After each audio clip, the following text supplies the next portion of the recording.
திருச்சபை சென்னை பேராயம் பேராய மகளிர் ஐக்கியம் பெண்கள் ஞாயிறு 2024 செங்கோடு போராடும் பெண்களுடன் திருச்சபை திருச்சபையாரை அன்புடன் வரவேற்கின்றோம். வழிபட அழைப்பு. உன் ஆற்றலை அணிந்து கொள். திருநகர் எருசலேமே, உன் அழகு ஆடைகளை அணிந்து கொள். சிறைப்பட்ட எருசலேமே, புழுதியை தட்டிவிட்டு எழுந்திரில். அழிச்சியாக்கப்பட்ட மகள் சீயோனே, உன் கழுத்திலுள்ள கட்டுகளை அழித்துவிடு. ஏசாயா 52:1-2 என்னும் இறைவாக்கின் வழியாக போராடும் மக்களுக்கு நம்பிக்கையூட்டும் கடவுளை வழிபடுவோம். வாரி தொடக்க இறைவேண்டல். ஜெபம் செய்வோம். எங்களை நேசிக்கின்ற அன்பின் கடவுளே, ஆண்டவரே, இந்த நாளும் பார்க்க நாங்கள் நினைச்சப்பட்டுகிறோம். கடவுள் நாட்களை பாதுகாத்து பராமரித்து எங்கள் வாழ்க்கையில் இந்த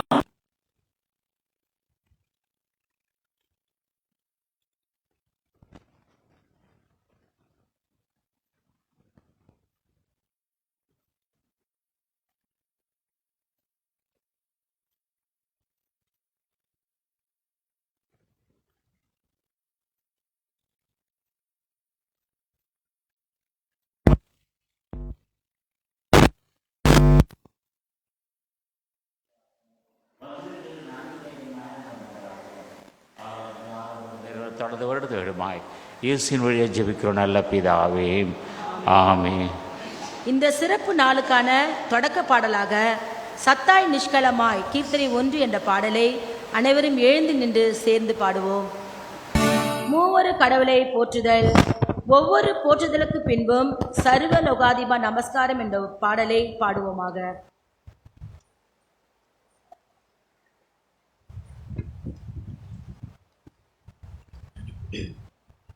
நடத்துனர் ஒழுங்கின்மையிலிருந்து ஒழுங்கையும் வெறுமையிலிருந்து நிறைவையும் இருளிலிருந்து ஒளியையும் படைத்து உருவை ஆணுக்கும் பெண்ணுக்கும் அளித்த தாயும் தந்தையும் ஆகிய கடவுளே, உம்மை போற்றுகிறோம்.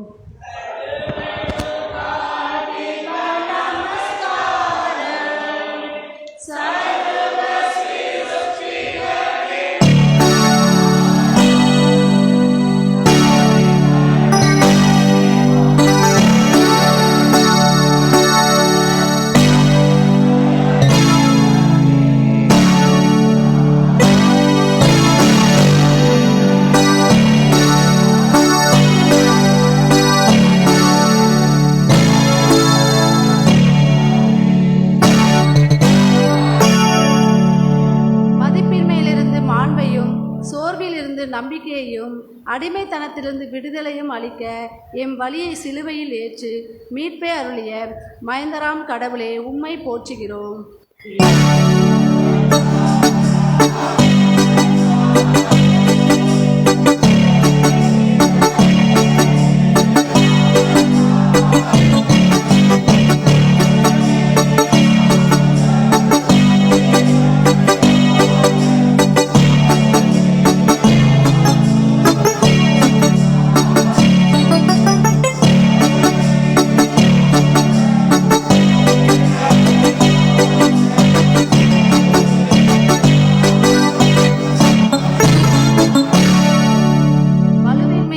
வலுவையும் அநீதியிலிருந்து நீதியையும் அச்சத்திலிருந்து துணிவையும் கொடுத்து அனுதினமும் எங்களுடனே பயணிக்கும் தூய ஆவியாராம் கடவுளே, உம்மை போற்றுகிறோம்.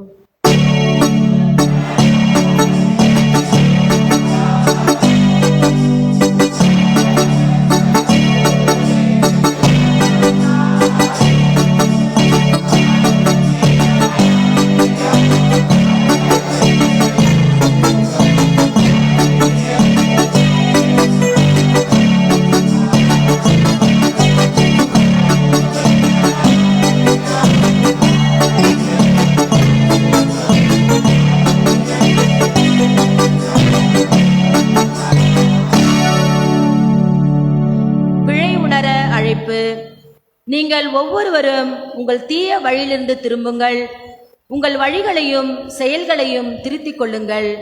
எரேமியா 18:11 எச்சரிக்கையாயிரு, இல்லையேல் நான் உன்னை விட்டு அகன்று போவேன். எரேமியா 6:8 என்று கண்டிக்கும் கடவுளின் குரலை கேட்டு நம்முடைய குற்றங்களை நாம் உணர்வோம். பிழை அறிக்கை. ஒவ்வொரு பிழை அறிக்கைக்கு பின்பும் பாதகர் என் வினை தீரையா என்ற பாடலின் முதல் வரியை பாடவும்.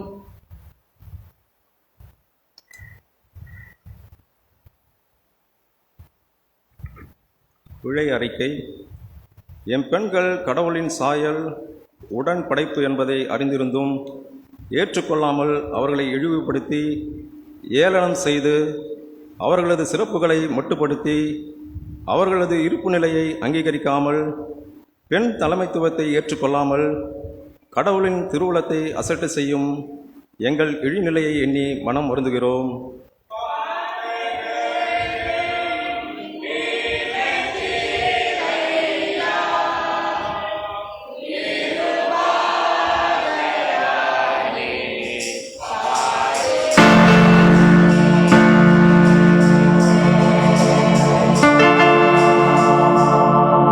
எங்கள் சிறப்பை நாங்கள் உணராமல் எங்களை மதிப்பு குறைந்தவர்களாகவும் போராடும் பெண்களோடு எங்களை அடையாளப்படுத்திக் கொள்ளாமலும் பாலின சமத்துவத்தை எங்கள் பிள்ளைகளுக்கு கற்றுக் கொடுக்காமலும் அரசியல், சமய, சமூக, பொருளாதார பொது வெளியை எங்களுக்கானதல்ல என்று எண்ணும் ஆணாதிக்க சிந்தனைக்கு துணை போகும் எங்கள் மனநிலையை எண்ணி மனம் வருந்துகிறோம்.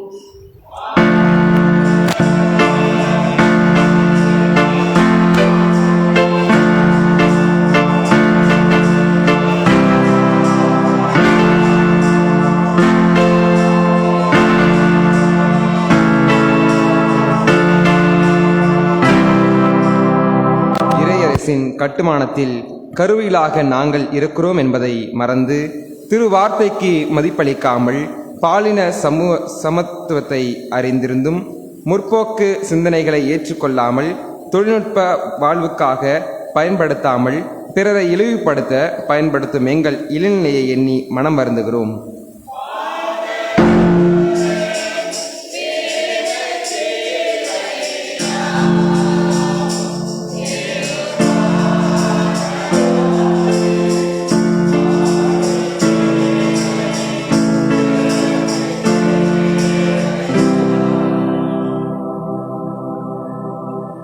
சபையார் அனைவரும் உட்கார்ந்து சிறிது நேரம் அமைதியாக இருந்து நம் தனிப்பட்ட பாவங்களை நாம் கடவுளிடத்தில் அறிக்கை செய்வோம்.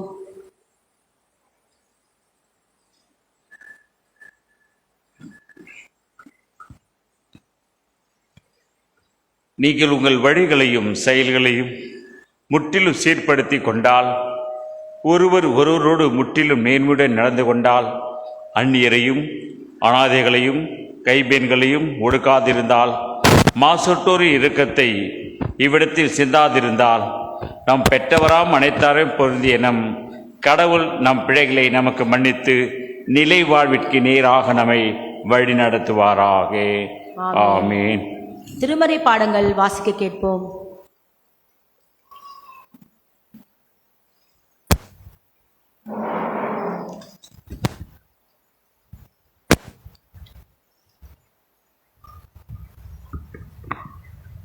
திருமறை பாடம். ஆதியாகமம் 16ஆம் அதிகாரம் 1 முதல் 16 வசனங்கள் வாசிக்கப்படும்.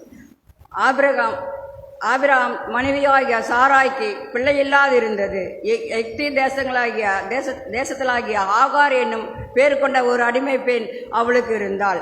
சாராய் ஆபிரகாமை நோக்கி, நான் பிள்ளை பெறாதபடிக்கு கர்த்தர் என் கற்பத்தை அடைத்திருக்கிறார். என் அடிமை பெண்ணோடு சேரும், ஒருவேளை அவளால் என் வீடு கட்டப்படும் என்றால். சாராயின் வார்த்தைக்கு ஆபிரகாம் செவி கொடுத்தான். ஆபிரகாம் கானான் தேசத்தில் 10 வருஷம் குடியிருந்த பின் ஆபிரகாமின் மனைவியாகிய சாராய் எகிப்து தேசத்தில்தான் தன் அடிமை பெண்ணாகிய ஆகாரை அழைத்து அவளை தன் புருஷனாகிய ஆபிரகாம் மறுமனையாட்டியாய் கொடுத்தாள். அவன் ஆகாரோடு சேர்ந்தபோது அவள் கர்ப்பம் தரித்தாள். அவள் தான் கர்ப்பவதியானதை கண்டபோது தன் நாச்சியாரை அற்பமாக எண்ணினாள். அப்பொழுது சாராய் ஆபிரகாமை நோக்கி, எனக்கு நேரிட்ட அநியாயம் உமது மேல் சுமரும். என் அடிமை பெண்ணை உம்முடைய மடியிலே கொடுத்தேன். அவள் தன் கர்ப்பவதியானதை கண்டு என்னை அற்பமாக எண்ணுகிறாள். கர்த்தர் எனக்கும் உமக்கும் நடு நின்று நியாயம் தீர்ப்பாராக என்றாள். அதற்கு ஆபிராம் சாராவை நோக்கி, இதோ உன் அடிமை பெண் உன் கைக்குள் இருக்கிறாள், உன் பார்வைக்கு நலமானபடி அவளுக்கு செய் என்றாள். அப்பொழுது சாராய் அவளை கடினமாய் நடத்தினபடியால் அவளை விட்டு ஓடி போனாள். கர்த்தருடைய தூதனானவர் அவனை வனாந்தரத்திலே சூருக்கு போகிற வழியிலே வழியருகே இருக்கிற நீரூற்றாண்டையில் கண்டு, சாராய் அடிமை பெண்ணாகிய ஆராகாரே, எங்கிருந்து வருகிறாய், எங்கே போகிறாய் என்று கேட்டார். அவள் என் நாச்சியாரை சாராய் விட்டு ஓடிப்போகிறேன் என்றாள். அப்பொழுது கர்த்தருடைய தூதனானவர், நீ உன் நாச்சியாரிடத்துக்கு திரும்பி போ, அவள் கையின் கீழ் அணங்கியிரு என்றார். பின்னும் கர்த்தருடைய தூதனானவன் அவனை நோக்கி, உன் சன்னதியை மிக பெருக பண்ணுவேன், அதை பெருகி எண்ணி முடியாதிருக்கும் என்றார். பின்னும் கர்த்தருடைய தூதனான் அவளை நோக்கி, நீ கர்ப்பவதியாய் இருக்கிறாய், ஒரு குமாரனை பெறுவாய். கர்த்தர் உன் அங்கலாப்பை கேட்டபடியினால் அவனுக்கு இஸ்மவேல் என்று பெயரிடுவாய். அவன் துஷ்டமாயிருப்பான், அவனுடைய கை எல்லாருக்கும் விரோதமாகவும் எல்லாருடைய கையும் அவனுக்கு விரோதமாகவும் இருக்கும், தன் சகோதரர் எல்லாருக்கும் எதிராக குடியிருப்பான் என்றார்.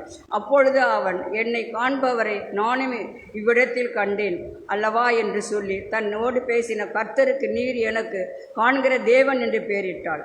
ஆகையால் அந்த துறவு பெயர் லாகோயி எனப்பட்டது.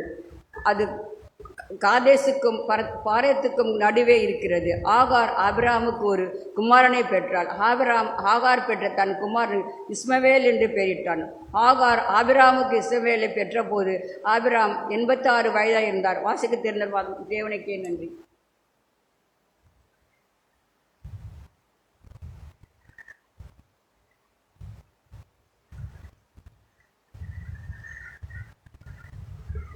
வாசிக்க கொடுக்கப்பட்ட 2ஆம் வேத பாடம் அப்போஸ்தலர் 12ஆம் அதிகாரம் 12 தொடங்கி 17 முடிய. அப்போஸ்தலர் 12ஆம் அதிகாரம் 12 தொடங்கி 17 முடிய. அவன் இப்படி நிச்சயித்து கொண்டு மார்க்கு என்னும் பேர் கொண்ட யோவானுடைய தாயாகிய மரியாள் வீட்டிற்கு வந்தான்.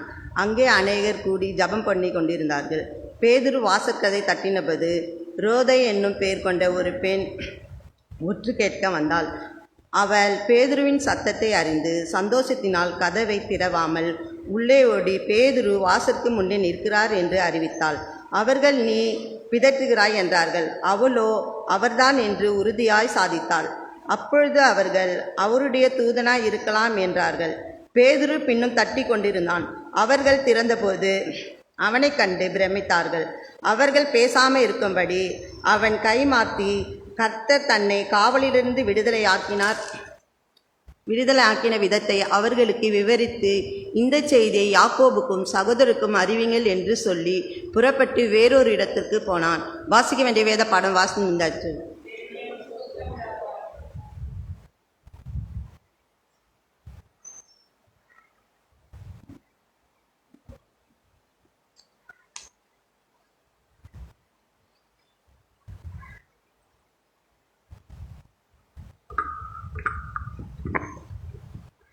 முறைமுறையாக வாசிக்க தெரிந்து கொள்ளப்பட்ட சங்கீதம் 6ஆம் சங்கீதம், வசனங்கள் 1 முதல் 10 வரை. சங்கீதம் 6 1 முதல் 10 வரை மாறி மாறி வாசிக்க கேட்போம். கர்த்தாவே, உம்முடைய கோபத்திலே என்னை கடிந்து கொள்ளாதேயும், உம்முடைய உக்கிரத்திலே என்னை தண்டியாதேயும். என்னை இரக்கமாயிரும் கர்த்தாவே, நான் பலனற்று போனேன். என்னை குணமாக்கும் கர்த்தாவே, என் எலும்புகள் நடுங்குகின்றது. என் ஆத்துமா மிகவும் வியாகுலப்படுகிறது. கர்த்தாவே, எதுவரைக்கும் இறங்காதிருப்பீர்? திரும்பும் கர்த்தாவே, என் ஆத்துமாவை விடுவியும், உடைய கிருபை நிமித்தம் என்னை ரட்சியும். மரணத்தில் உம்மை நினைவு கூறுவதில்லை, பாதாளத்தில் உம்மை துய்ப்பவன் யார்? என் பெருமூச்சினால் நிலைத்து போனேன். ராம் முழுவதும் என் கண்ணீரால் என் படுக்கையை மிகவும் ஈரமாக்கி என் கட்டிலை நனைக்கின்றேன். துயரத்தினால் என் கண்கள் குழிவிழுந்து போயிற்று, என் சத்துருக்கள் அனைவர் நிமித்தமும் மங்கி போயிற்று. அக்கிரமக்காரரே, நீங்கள் எல்லாரும் என்னை விட்டு அகன்று போங்கள். கர்த்தர் அழுகையின் சத்தத்தை கேட்டார். கர்த்தரின் விண்ணப்பத்தை கேட்டார். கர்த்தர் என் ஜெபத்தை ஏற்றுக்கொள்வார். என் பகைஞர் எல்லாரும் வெட்கி மிகவும் கலங்கி போவார்கள். அவர்கள் பின்னாக திரும்பி சலுகையிலே வெட்கப்படுவார்கள். முறைமுறையாக வாசிக்க தெரிந்து கொள்ளப்பட்ட சங்கீதம் வாசிக்க முடிந்தாயிற்று.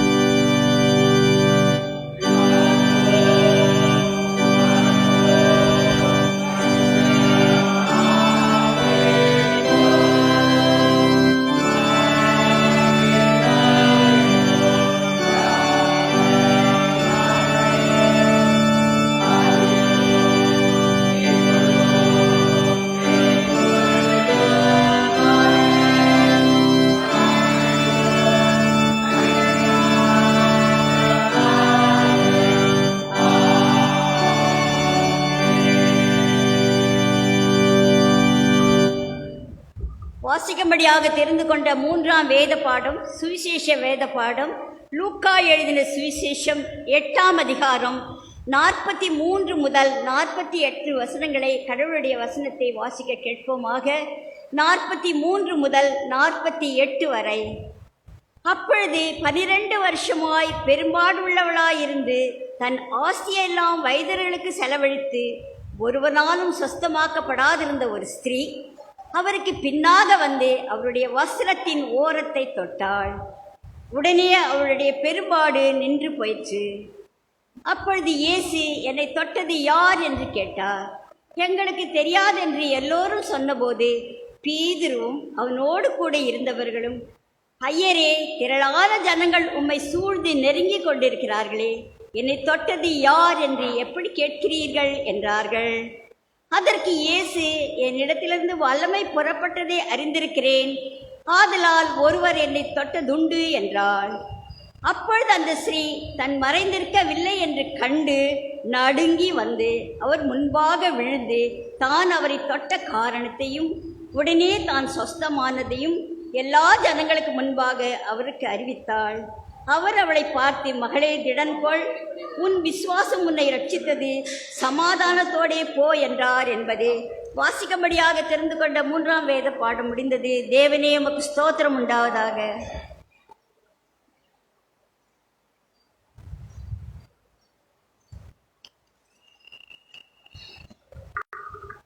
இந்த பெண்கள் சிறப்பு ஞாயிறுக்கான அருளுரையை 1000 வழங்க அன்புடன் அழைக்கின்றோம்.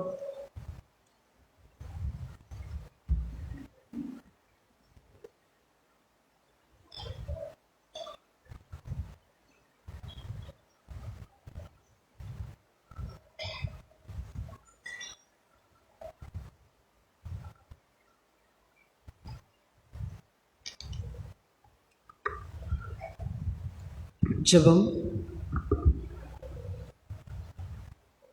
இவ்வுலகை உண்டாக்கி வெறுமையிலிருந்து நிறைவையும் ஒழுங்கின்மையிலிருந்து ஒழுங்கையும் இருளிலிருந்து ஒளியையும் உண்டாக்கின ஆண்டவரே, நாங்கள் உம்மை ஸ்தோத்திரிக்கிறோம். உம்முடைய படைப்பின் மணி மகுடமாக, உம்முடைய படைப்பின் இறுதியாக பெண்களாகிய எங்களை நீர் படைத்தே. உம்முடைய படைப்பு பெண்களில் நிறைவு பெற்றதற்காக நாங்கள் உம்மை ஸ்தோத்திரிக்கிறோம். இந்த பெண்கள் வழிபாட்டிலே பிதாவாகிய உம்மையும் குமாரனாகிய உம்மையும் தூய ஆவிய உம்முடைய திருப்பாதம் பணிந்து அருளுரைக்கு நேராக கடந்து போகின்றோம். எங்களோடு இடைபடுவீராக. இயேசுவின் நாமத்தில் கேட்கிறோம் எங்கள் ஜீவனுள்ள நல்ல பிதாவே, ஆமேன். அன்பிற்குரியவர்களே, இந்த பெண்கள் வழிபாட்டினுடைய ஞாயிறு வழிபாட்டிற்கு உங்கள் அனைவரும் நான் அன்போடு வரவேற்கின்றேன். பெண்கள் ஞாயிறு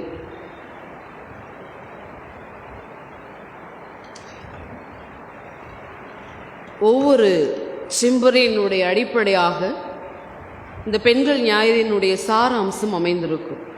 ஒருவேளை நாம் இன்றைக்கு படிக்க கேட்ட திருமறை பாடங்கள், நாம் படிக்க கேட்ட வழிபாட்டு முறைமைகள் அனைத்துமே நாம் சற்று உற்று நோக்கும்போது பெண்களினுடைய நிலையை நம்மால் உணர்ந்து கொள்ள முடிகின்றது. திருமறையினுடைய ஆழத்திற்குள்ளாய் கடவுளுடைய படைப்பினுடைய நோக்கத்தை நம்முடைய சிறிய அளவு கொண்ட நம்முடைய அறிவினால் உணர்ந்து கொள்ள முடியாது. இந்த வேதம் மிகப்பெரிய புதைபொருள்.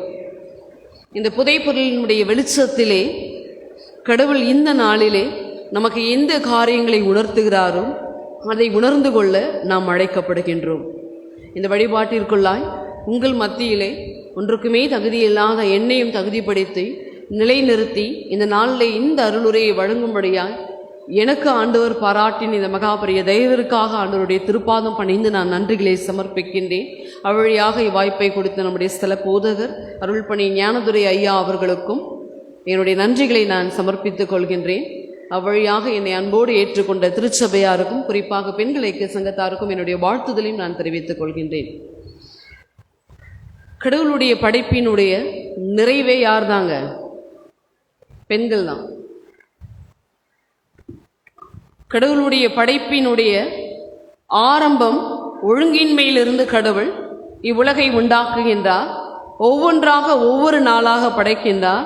அவருடைய பணியினுடைய கடைசியாக எல்லாவற்றையுமே என்ன பண்றாரு? உயிர் இல்லாததிலிருந்து கடவுள் படைக்கின்றார். ஆனா எதை மட்டும்தான் 6 அறிவுள்ள மனிதனிலிருந்து படைக்கின்றார். ஓர் அறிவு என்று சொன்னோம் என்று சொன்னால் புல் பூண்டு மரம் செடி என்று சொல்லலாம். ஈரறிவு, மூவறிவு, 4 அறிவு, 5 அறிவு, 5வது அறிவிலே விலங்கினங்கள் வரும். 4வது வகையிலே என்று சொன்னால் இப்படி ஒவ்வொரு வகையினங்களாக அறிவை நாம் ஒப்பிடும்போது 5வது அறிவிற்கும் 6வது அறிவிற்கும் முதல் அறிவு தொடுதல் உணர்வு, 2வது அறிவு சுவைத்தல், 3வது அறிவு நுகர்தல், 4வது அறிவு பார்த்தல், 5வது அறிவு கேட்டல், 6வது அறிவு தான் பகுத்தறிவு.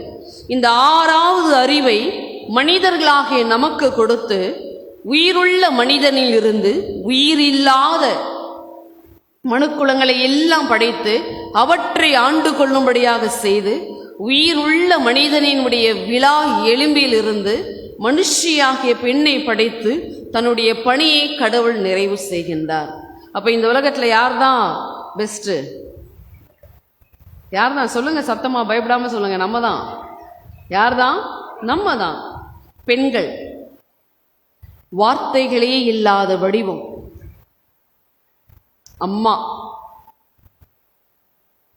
அம்மா, வார்த்தைகளே இல்லாத வடிவம், அளவுகோலே இல்லாத அன்பு, சுயநலமே இல்லாத இதயம். இதை யாரோட நம்ம என்ன பண்ண முடியாது?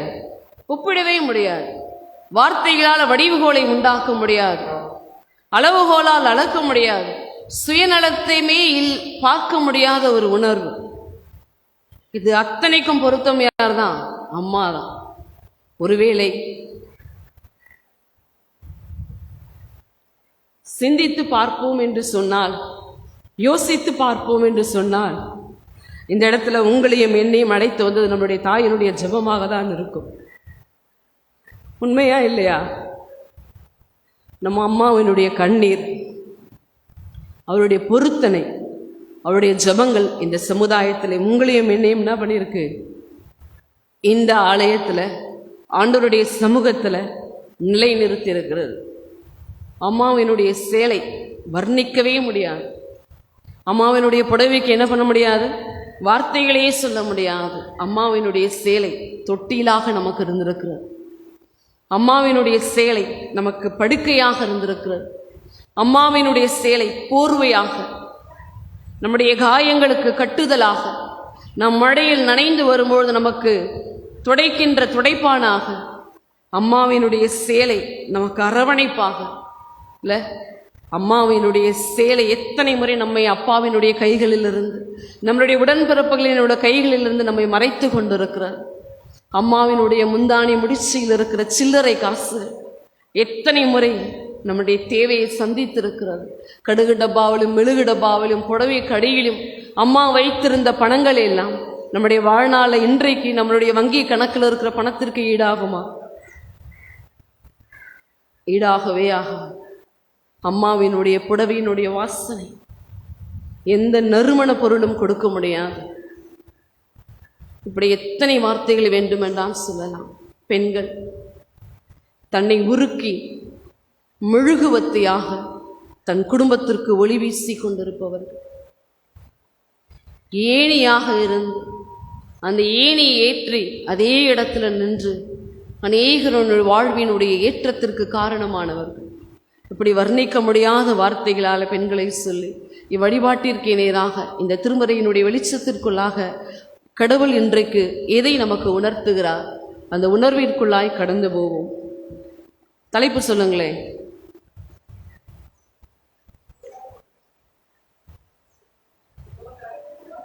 என்ன வழிபாட்டு முறைமையெல்லாம் படிச்சீங்க, தலைப்பு சொல்லுன்னா எல்லாம் தேடுறீங்க.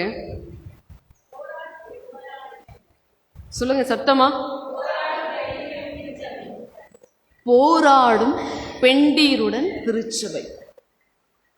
ஃபர்ஸ்ட் வார்த்தை எப்படிதான் ஆரம்பமாகுது? அப்போ பெண்கள் என்று சொன்னாலே என்னதான்? போராட்டம் தான். நம்முடைய வாழ்க்கை ரோஜாக்களினால் ஆன மெத்தை அல்ல, முற்களினால் ஆன படுக்கையாக தான் கடவுள் நமக்கு கொடுத்திருக்கிறார். ஏன் இதை ஆண்களுக்கு கொடுக்காம கடவுள் நமக்கு கொடுத்திருக்கிறாரு? காலை எழுந்தாவே ஒரு நாளினுடைய பணிகளை காலை துவங்கி இரவு முழுக்கும் என்ன சாப்பாடு, என்ன குழம்பு, என்ன டிஃபன், என்ன சட்னி, ராத்திரி என்ன செய்யறது, இப்படி நாள் முழுக்க யோசித்து பணிகளை சீராக செய்யக்கூடியவர்கள், திறனாக செய்யக்கூடியவர்கள், நேர்த்தியாக செய்யக்கூடியவர்கள் கண்டிப்பாக யாராக தான் இருக்க முடியும்? பெண்களாக தான் இருக்க முடியும். அதனால தான் கடவுள் அப்பெரிய பொறுப்பினை பெண்களாகிய நம்முடைய கரங்களில் கொடுத்திருக்கிறார். நமக்கு வலு சேர்ப்பதற்காக தான் இவ்வுலகில் தாய்மையை நமக்கு பரிசாக கடவுள் கொடுத்திருக்கிறார். அந்த தாய்மைக்குள்ளாய் அன்பு, கருணை, விட்டு கொடுத்தல், ஏற்று கொடுத்தல், ஏற்றுக்கொள்ளுதல், அரவணைத்தல், பாசம், அன்பு, நேசம் என்று சொல்லி அந்த தாய்மைக்குள்ளாய் அத்தனை பன்முக ஒருமை தன்மைகளையும் பன்மை தன்மைகளையும் கடவுள் ஒன்றிணைத்து அந்த பெண்மைக்குள்ளாய் கடவுள் கொடுத்திருப்பதனால தான் அந்த பெண்கள் என்றதுனால குடும்பத்தினுடைய தூண்களாக பெண்கள் மாத்திரம்தான் இருக்க முடியும். தன்னுடைய எதிர்காலத்தை குறித்து, தன்னுடைய வாழ்க்கையை குறைத்து கொடுத்து, தன்னுடைய பிள்ளைகளுக்காக திறப்பலை நின்று அனுதினமும் ஆண்டவரோடு போராடுகின்ற போராளிகளாக பெண்களை நாம் பார்க்க முடிகின்றது. இந்த நாளில் நாம் படிக்க கேட்ட இந்த திருமறை பகுதி இதோடு ஒப்பிடுகின்றது. 3 திருமறை பகுதிகளுமே மிக மிக வித்தியாசத்திற்குரிய ஒரு திருமறை பகுதி. பெண்கள் என்று சொன்னாலே வாழ்நாளில் பிறப்பு முதல் இறப்பு வரை ஒவ்வொரு காலகட்டத்திலும் இந்த உலகத்தோடு, இந்த உலகத்தினுடைய அதிகாரங்களோடு, துரைதனங்களோடு, அந்தகார லோகாதிபதிகளோடு போராடக்கூடிய போராளிகளாக தான் இருக்கிறார்கள். நிறைய பெண்கள் திருமறையில் வெளிச்சத்தில் வெளியே சொல்லப்பட்ட பெண்களுடைய பெயர்கள் காட்டிலும் சொல்லப்படாத பெண்களுடைய பெயர்கள் அநேகம் உண்டு. அவர்களுடைய செயல்களை எல்லாம் வார்த்தைகளால் நம்மளால என்ன பண்ண முடியாது, சொல்லவே முடியாது. புத்தியுள்ள ஸ்திரீ தன் வீட்டை என்ன பண்ணுகிறார்? கட்டுகிறார். அப்போ கடவுள் இந்த உலகத்தில் வீட்டை கட்டுவதற்கு யாரை ஒப்பிடுகிறார்? பெண்களை ஒப்பிடுகிறார். அதுவும் புத்தியுள்ள ஸ்திரீகளாக கடவுள் பெண்களை ஒப்பிடுகிறார். இன்னொரு வட்டம் பார்த்தீங்கன்னு சொன்னால் 10 பேர் மணவாளனுக்காக அழைக்கப்படுகிறார்கள். இதில் யாராக தான் கடவுளோடு அழைப்போடு செல்கிறவர்கள் இருக்கிறார்கள்? புத்தியுள்ள 5 பெண்கள் தான். அப்போ கடவுள் இந்த உலகத்தில் புத்தியுள்ளவர்களை முதன்மைப்படுத்துகிறார், அவர்களிடத்துல பொறுப்புகளை கொடுக்கிறார், அவர்களிடத்துல பணிகளை கொடுக்கிறார். நிறைய நேரங்களை நம்ம யோசிச்சுப்போம், நமக்கு மட்டும்தான் கடவுள் என்ன பண்ணுறாரு, இவ்வளோ பெரிய பாரங்களை கொடுத்துருக்கிறாரு, அவங்க நல்லா இருக்கிறாங்களே, இவங்க நல்லா இருக்கிறாங்களே, இவங்க இப்படி இருக்கிறாங்களே, இவங்க அப்படி இருக்கிறாங்களே என்று சொல்லி நிறைய நேரங்களில் அநேகரோடு நம்முடைய வாழ்க்கைகளை ஒப்பிட்டு கொள்கிறோம். எப்பவுமே ஒரு ஷார்ப் நைஃப், ஒரு கூர்மையுள்ள கத்தினா அதிகமாக பயன்படுத்தப்படும். உண்மைங்களா இல்லையா? இப்போ நம்ம டெய்லியும் சமையலறை யூஸ் பண்ணுற நல்ல ஷார்ப் உள்ள கத்தியை நம்ம அதிகமாக என்ன பண்ணுவோம், பயன்படுத்திக்கிட்டே இருப்போம். ஒரு ஷார்ப் இல்லாத கத்தியை நம்ம என்ன பண்ண மாட்டோம், ஒரு காய்கறி நறுக்குவதற்கு கூட நம்ம பயன்படுத்த மாட்டோம். உண்மைங்களா இல்லையா? அதை எடுக்கும் போதே நமக்குள்ளே என்ன வந்துடும், ஒரு சலிப்பு தன்மை வந்துடும். ஏன்னா சரியாக என்ன பண்ணாது, வெட்டாது. இவ்வளோ காய்கறிகளை நம்ம வெட்டணும், இவ்வளோ பழங்களை வெட்டணும், கண்டிப்பாக அது எது தான் பயன்படும், நல்ல புத்தி நல்ல ஷார்ப்புள்ள ஒரு நைஃப் தான் நமக்கு தேவைப்படும்னு சொல்லிட்டு நம்ம யோசிப்போம் இல்லை? அப்போ கடவுள் கடை இந்த உலகத்தில் அநேக பாடுகளின் வழியாய், அநேக பணிகளின் வழியாய், அநேக துக்கங்களையும் துயரங்களையும் சுமக்கின்ற பாதைகளின் வழியாய் கடவுள் புத்தியுள்ளவர்களை பயணித்து கொண்டிருக்கிறார். அவர்களிடத்துல தான் பொறுப்புகளை கொடுத்திருக்கிறார். ஒருவேளை நம்ம நல்லா யோசிச்சோன்னா யாருக்கிட்ட எந்த வேலையை கொடுக்குறதும் நமக்கு நல்லாவே தெரியும். யார்கிட்ட போனா எந்த வேலை ஆகும்னு நமக்கு நல்லா தெரியும். தெரியுமா இல்லையா? ஒருவேளை நம்ம வீட்டில் நமக்கு 2 பசங்க இருக்கிறாங்க, இல்லை ஒரு 4 பசங்க ஒன்றா சேரும், ஒரு சண்டே கிளாஸு, ஒரு விபிஎஸ்ஸு, இல்லை ஒரு யூத் மீட்டிங், ஏதோ ஒன்று எடுத்துக்கணும்னு வச்சுக்கோங்களேன். அந்த இடத்துல 10 பேர் இருந்தால் அந்த 10 பேரில் யாருக்கிட்ட எந்த வேலையை கொடுத்தா அவங்க செய்வாங்க நமக்கு நல்லாவே தெரியும். தெரியுமா இல்லையா? தெரிஞ்சுதான் என்ன பண்ணுவோம், அந்த இடத்துல அந்த நபர்கிட்ட அந்த பணியை நம்ம கொடுப்போமா இல்லையா? சராசரி மனுஷர்களாகிய நாமே மனிதர்களை மதிப்பிட அறியும் பொழுது உங்களையும் என்னையும் படைத்து நாசியில சுவாசத்தை கொடுத்து உயிருள்ள சந்ததிலிருந்து நம்மை உண்டாக்கின ஆண்டவருக்கு தெரியாதா நம்மகிட்ட எதை கொடுக்கணும்னு? எதை கொடுத்தா இவங்க செய்வாங்க, எதை கொடுத்தா இவங்க செய்ய முடியும், எதை கொடுத்தா இவங்களால இந்த பணியை செய்ய முடியும் ஆண்டவர் தீர்மானிச்சு வச்சிருப்பாருங்க. அதனால தான் அந்த வழியாய் உங்களையும் என்னையும் கடத்தி கொண்டு போகிறார். இல்லைன்னு சொன்னா எல்லார்கிட்டையும் எல்லா வேலையும் என்ன பண்ண முடியாது, கொடுக்க முடியாது. எந்த வேலையை யார்கிட்ட கொடுத்தா சிறப்பாக செய்வாங்களோ அவங்க கிட்ட தான் பணிகளும் அது உங்ககிட்ட தான் அடிக்க சுமைகளும் சொல்லும். அப்போ உங்ககிட்டயும் எங்ககிட்டயும் பாடுகளையும் உபத்திரங்களையும் துக்கங்களையும் ஆண்டவர் கொடுத்திருக்கிறார் என்று சொன்னால் இந்த பணியை செய்வதற்கு திறமையானவர்கள் நீங்களும் நானாக தான் இருக்க முடியும் என்பது நம்மை படைத்த ஆண்டவருக்கு தெரிந்ததனால தான் இந்த பணிகளை செய்வதற்கு உங்களையும் என்னையும் கடவுள் ஏற்படுத்தி இருக்கிறார். அதனால நம்முடைய நுகங்களை குறித்து துக்கப்படாமல் மகிழ்ச்சியோடு இந்த நாளை ஆண்டவருடைய சன்னிதானத்துல நாம் கழிப்போம். இளமையிலே நுகத்தை சுமப்பது மனுஷனுக்கு என்னது? நல்லது. அவரே அதை தன் மேல் வைத்து இருக்கிறார் என்று சொல்லி அவன் நம்பிக்கையோடு இருப்பானாக என்று புலம்பல் 3 படிக்கிறபடி வசனத்தின்படியாக இந்த உலகத்தில் பாடுகளை தேவன் நமக்கு அனுமதித்திருக்கிறார் என்று சொன்னால் ஆண்டவருக்கு நன்றி சொல்லுங்க. உபத்திரவங்களை அனுமதித்திருக்கிறார் என்று சொன்னால் நன்றி சொல்லுங்க. ஆண்டவரே, இந்த பாடுகளையும் இந்த உபத்திரவங்களை நான் கடப்பதற்கு முன்பாக நீர் கடந்திருக்கிறீர், இதன் வழியாக என்னை அனுமதித்திருக்கிறீர், இதன் வழியாக நான் பயணிக்கிறேன் என்று சொல்லி எல்லாம் வல்ல தேவன் நம்மோடு கூட இருக்கிறவராகவே இருக்கிறார் என்ற நம்பிக்கையோடு கூட நம்முடைய வாழ்வினுடைய பயணத்தை முறுமுறுப்பு இல்லாமல் ஆண்டவருக்காக நாம் சகித்து கொண்டு செய்வோம் என்று சொன்னால் இன்றைக்கு நாம் பார்க்க போற இந்த 3 பெண்களைப் போல உங்களையும் என்னையும் ஆண்டவர் பிரகாசிக்க செய்ய வல்லமையுள்ள தேவனாக இருக்கிறார். அத்தகைய ஆசீர்வாதத்தை பெற்றுக்கொள்ள இந்த வழிபாடு உங்களையும் என்னையும் அடைக்கிறது. அன்போடு வழிகாற்றுக்குள்ளாய் கலந்து கொள்வோம்.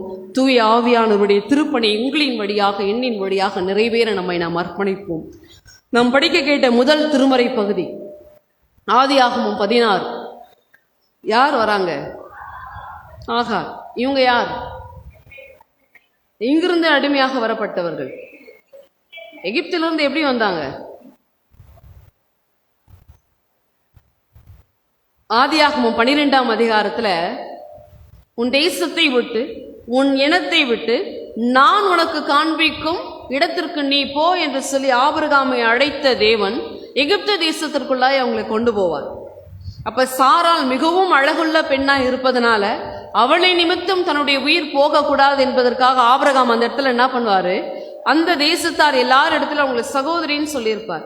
ஆக எகிப்தின் ராஜா 12ஆம் அதிகாரத்துல நீங்க நல்லா பார்த்தீங்கன்னு சொன்னா 16ஆம் வசனத்துல அவள் நிமித்தம் நிறைய ஆடு மாடுகளையும் வேலைக்காரரும் வேலைக்காரிகளையும் கோழிக்கை கழுதிகளையும் ஒட்டகங்கள் என்ன பண்ணுவாரு, பரிசாக கொடுப்பார்.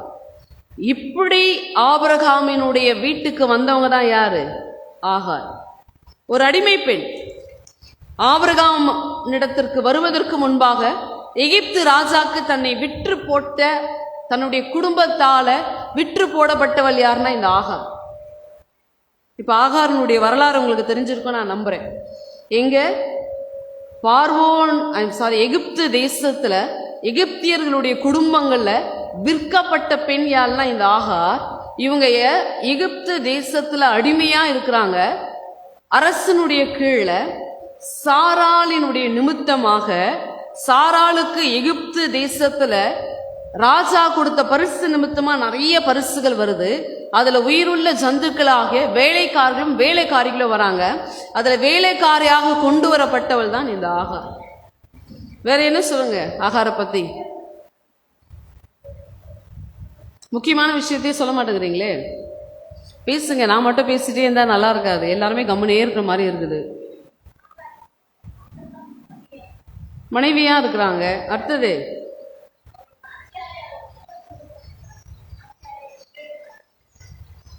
அம்மா ஒரு பாயிண்ட் சொன்னாங்க. என்ன பாயிண்ட் சொன்னாங்க? தன்னுடைய நாச்சியாரை இகழ்கிறாள் அப்படின்னு சொன்னாங்க. எதனால இகழ்ந்தாங்க? கருவுற்றதுனால தன்னுடைய நாச்சியாரை பார்த்து இகழ்ந்தாங்கன்னு சொன்னாங்க இல்லையா? சரி, இந்த பதில் சரியானதா? சரி, இந்த வாதத்திற்குள்ள போக வேண்டாம். கர்த்தருடைய தூதனானவர் அவளை வனாந்திரத்திலே சூருக்கு போகிற வழியேறே இருக்க நீருற்ற என்றே கண்டு, இந்த அம்மா என்ன பண்றாங்கன்னா, தன்னுடைய நாச்சியாரை தான் பிள்ளை பேறு பெறுவதற்குரிய தகுதி பெற்ற உடனேயே அவர்களை என்ன பண்றாங்க, அற்பமாக பார்ப்பதாக இந்த இடத்துல வசனம் சுட்டி காட்டப்படுகிறது. ஆனா எந்த அளவுக்கு கொடுமைப்படுத்தி இருந்தா, எந்த அளவுக்கு அவர்களுக்குள்ள மனவேதனை அடைஞ்சிருந்தா அந்த அம்மா என்ன பண்ணியிருப்பாங்க, அந்த இடத்தை விட்டு கடந்து ஓடி போயிருப்பாங்க. அப்ப அந்த அளவுக்கு அந்த அம்மாவினுடைய மனமும் உடலும் என்ன பண்றது, பாதிக்கப்படுகிறது. உண்மைங்களா இல்லையா? இந்த பாதிப்புக்குள்ளான பின்னால்தான் இந்த அம்மா என்ன பண்றாங்க, அந்த இடத்தை விட்டு கடந்து ஓடி போறாங்க. ஓடி போகிற வழியில இந்த 3 பகுதியிலுமே நம்ம 3ஆ பிரிச்சுக்கலாம். ஒன்று, பிதாவானவர் எப்படி பெண்களோடு இடைபடுகின்றார், குமாரனாகிய கடவுள் எப்படி பெண்களோடு இடைபடுகின்றார், தூய ஆவியாராகிய கடவுள் எப்படி பெண்களோடு இடைபடுகின்றார். இப்ப முதல்ல பிதாவாகிய கடவுள் எப்படி இந்த இடத்துல தன்னுடைய தூதன் வழியாக இடைபடுகின்றார். இப்போ தன்னுடைய தூதனை நிறுத்தி அந்த இடத்துல என்ன பண்றாங்க, நீ எங்க போகிற அப்படிங்கிற ஒரு கேள்வியை கேட்கிறாங்க. 8வது வசனம், முதல் கேள்வி என்ன வருது? அப்ப ஆண்டவருக்கு தெரியாத அந்த அம்மா எங்க இருந்து வராங்கன்னு தெரியும்ல. அப்ப இந்த இடத்துல என்ன கேக்குறாங்க, நீ எங்க இருந்து வர. அடுத்தது படிங்கம்மா, எங்க போற?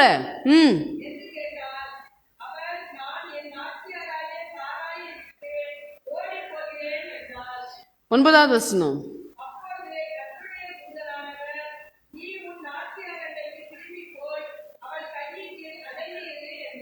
போதுமா, நீ திரும்பி எங்க போ, உன்னுடைய முதலாளி கிட்ட நீ போய் அங்க என்ன பண்ணு, அவங்களுடைய கையின் கீழே அடங்கி இரு என்று சொல்லி வாக்குதத்தம் பண்ணப்பட்ட முதல் சந்ததியாகிய ஏவாளோடு பேசிய பிறகு ஆண்டவர் யாரோடு பேசுகிறார்? அடிமை பெண்ணோடு பேசுகிறார். அவர்களோடு பகர்ச்சியான குளிர்ச்சியான வேளையில பேசின ஆண்டவர் அதற்கு பின்பாக யாரோடு தான் இடைபடுகின்றார்? இந்த அடிமை பெண்ணோடு தான் இடைபடுகின்றார். அதற்கு முன்னாடி இருந்த சந்ததிகளோடு அவர் இடைபடவே இல்லை. அவர் பெண்களோடு பேசியதாக வாக்கியங்கள் நமக்கு கொடுக்கப்படல. நோவாவினுடைய சந்ததியை பாதுகாத்து கொள்ள சொன்ன இறைமகன், அவர்களுடைய மனைவி, அவர்களுடைய மருமகள்களை பாதுகாத்து சொன்ன ஆண்டவர், சாரால் வாக்குதத்தம் பண்ணப்பட்ட தகப்பனுடைய மனைவி என்று சொன்னாலும் அவர்களோடு இடைபடாத தேவன் இங்கு யாரோடு இடைபடுகின்றார்? ஒரு அழுகின்ற பெண்ணோடு, பாதிக்கப்பட்ட பெண்ணோடு, உடலும் நலனும் உள்ளமும் உருகுலைந்த பெண்ணோடு தேவன் இந்த இடத்துல இடைபடுகிறார் என்று சொன்னால் அந்த பெண்ணினுடைய வேதனை என்னது? மகா கொடியது. அப்போ வேதனைகள் பெருகும் போது ஆண்டவருடைய வார்த்தை நிச்சயமா என்ன பண்ணும்? இடைபடும் என்பது அடையாளமே இந்த அம்மா தான். அதற்கு முன்பாக இருந்த சாராளோடு ஆண்டவர் இடைபடலையே. அவங்களை கொண்டு போய் எகிப்து தேசத்தினுடைய ராஜா கிட்ட விட்டப்ப கூட ஆண்டவர் இடைபடலையே. நோவாவினுடைய மனைவியோடு இடைபடலையே. அப்போ எங்கே அழுகை குரல் இருக்கின்றதோ, எங்கே மனம் பாதிக்கப்படுகின்றதோ, எங்கே துரைதனங்கள் அடிமைதனங்கள் பெருகுகின்றதோ அங்கே நிச்சயமாக கர்த்தர் என்ன பண்ணுவாரு? இடைபடுவார். அதுதான் இந்த இடத்துல நம்ம தெரிந்து கொள்ள வேண்டிய காரியங்கள். ரொம்ப அழகா சொல்றார் பாருங்க. ஆபிரகாமுக்கு ஆண்டவர் வாக்குத்தத்தம் பண்ணினார்ல, அப்ப வாக்குத்தத்தங்களின் தேவன் சொல்றல, இந்த இடத்துல ஒரு பெண்ணோடு புதிய ஏற்பாட்டுல மரியாளோடு அவருடைய சந்ததியை முன்னறிவித்த தேவன் சகரியாவுக்கு தான் முன்னறிப்பாரு, மரியாளுக்கு தான் முன்னறிப்பார். ஒரு பெண்ணாக புதிய ஏற்பாட்டுல மரியாளுக்கு வாக்குத்தத்தம் பண்ணப்படும். பழைய ஏற்பாட்டுல ஆகாரோடு மட்டும்தான் வாக்குத்தத்தம் பண்ணப்படும். எவ்வளவு அழகா சொல்லுவார் பாருங்க. உன் சந்ததியை மிகவும் பெருக பண்ணுவேன். இது யாருக்கு கொடுத்த வாக்குத்தத்தம்? ஆபிரகாமுக்கு கொடுத்த வாக்குத்தத்தத்தை ஒரு அடிமை பெண்ணுக்கு ஆண்டவர் கொடுக்கிறார் என்று சொன்னா, அப்ப அந்த அடிமை பெண் சாதாரணமானவங்களா? இல்லைங்க.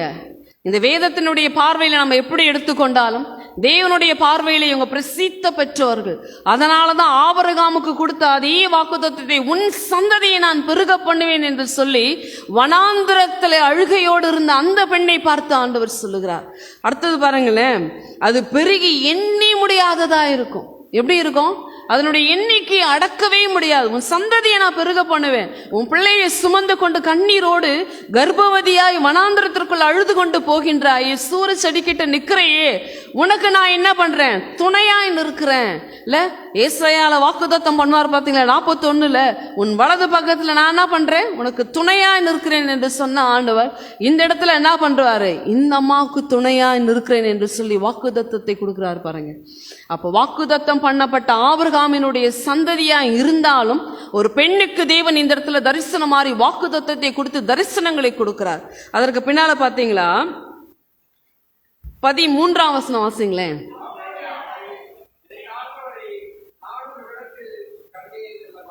அந்த அம்மாவினுடைய விசுவாசம் என்ன சொல்லுங்க?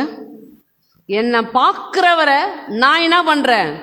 அப்ப கடவுள் பார்க்கிறார் என்பதை அறிக்கையிட்டது ஒரு பெண் அல்லவா? கடவுள் பார்க்கிறவராகவே இருக்கிறார். அப்ப கடவுள் என்னுடைய கஷ்டத்தை பார்த்தாரு. என்னை காண்பவரை நானும் இவ்விடத்தில் கண்டேன். அதுக்கு பின்னால வாசிங்க.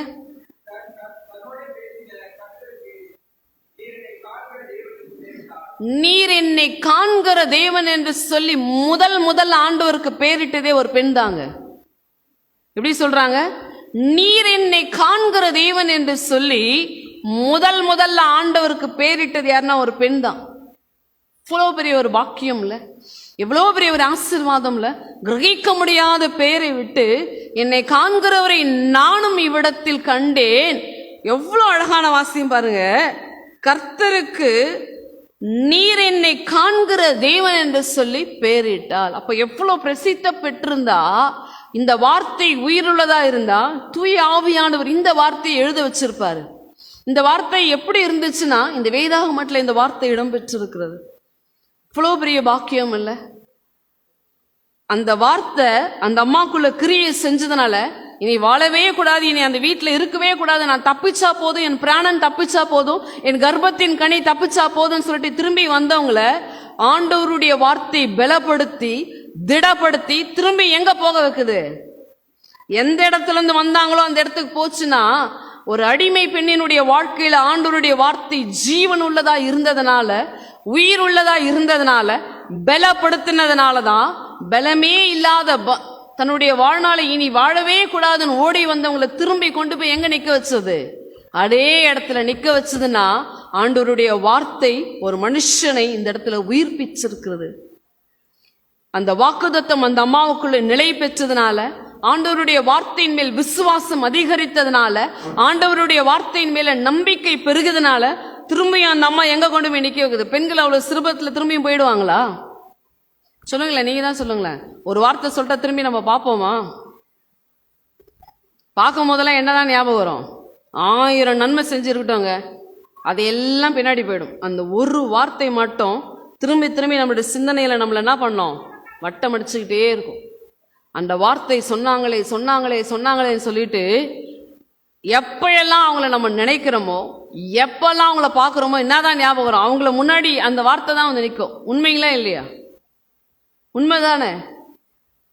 நமக்கே இப்படி இருக்குன்னா அந்த காலத்துல இருந்த இந்த அம்மாவுக்கு எவ்வளோ வைராக்கியம் இருந்திருக்கும், எவ்வளோ மூர்க்கம் வந்திருக்கும், எவ்வளோ கோபம் வந்திருக்கும், எவ்வளோ துணிச்சல் இருந்திருந்தா வீட்டை விட்டு வெளியே வந்தாலு எல்லா துணிச்சலையும் போய் நிற்கும் போது எப்படி நின்று இருப்பாங்க அந்த இடத்துல? சொல்லுங்களேன். திரும்பி அந்த அம்மா அப்பா ஏளனமா பார்த்தாங்களே அதே பார்வையோட போய் நின்று இருப்பாங்களா? இப்ப அந்த அம்மா திரும்பி போகும்போது எப்படி போயிருப்பாங்க? கூனி குறுகி போய் நின்று இருப்பாங்க இல்ல? அதை பத்தி பெருசு இல்ல. வழியில வாக்குத்தத்தம் பண்ணாங்க பாத்தியா, வாக்குத்தத்தத்தை பெற்றாங்க பாத்தியா, பேர் சொன்னாங்க பாத்தியா, பேர் இட்டாங்க பாத்தீங்களா, அதுதான் பெருசு. இது மாதிரி சாரால் சொன்னாங்கன்னு இருக்கா? இல்லை. சாரால் சொன்னாங்கன்னு இருக்கு? நகைச்சாங்க அந்த அம்மா.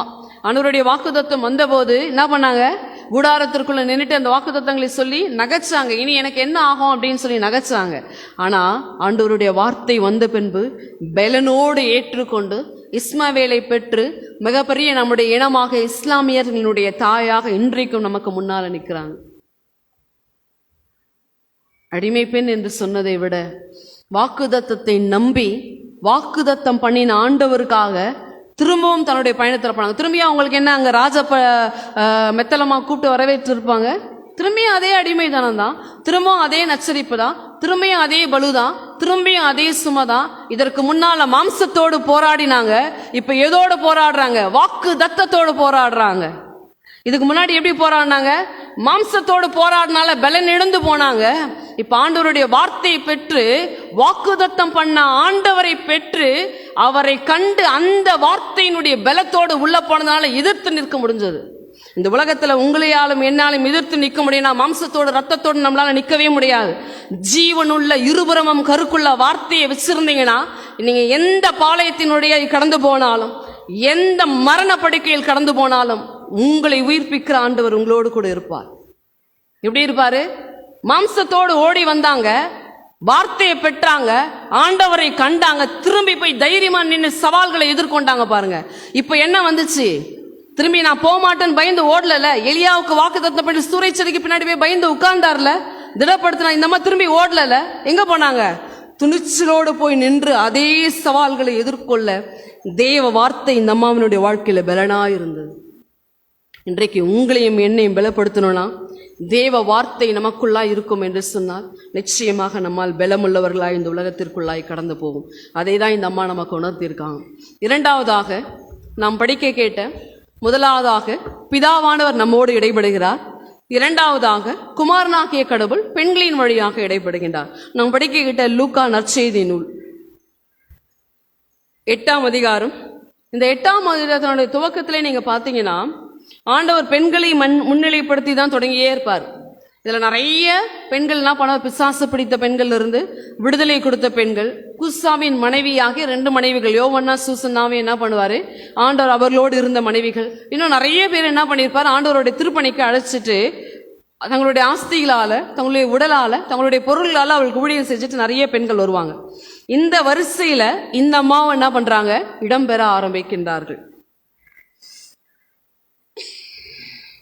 45வது வசனம். இந்த இடத்துலயும் ஒரு கேள்வி வரும். முதல்ல ஒரு கேள்வி வந்துச்சு, ஆகாரே நீ எங்க போற அப்படின்னு ஒரு கேள்வி. இந்த இடத்துல ஒரு கேள்வி வருது பாருங்க.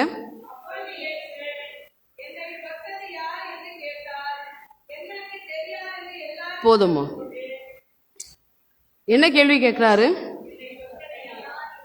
ஏன் ஆண்டவர் இந்த இடத்துல அந்த கேள்வி கேட்கணும்? அவர்களிலிருந்து ஒரு மகிமை போச்சு. வேற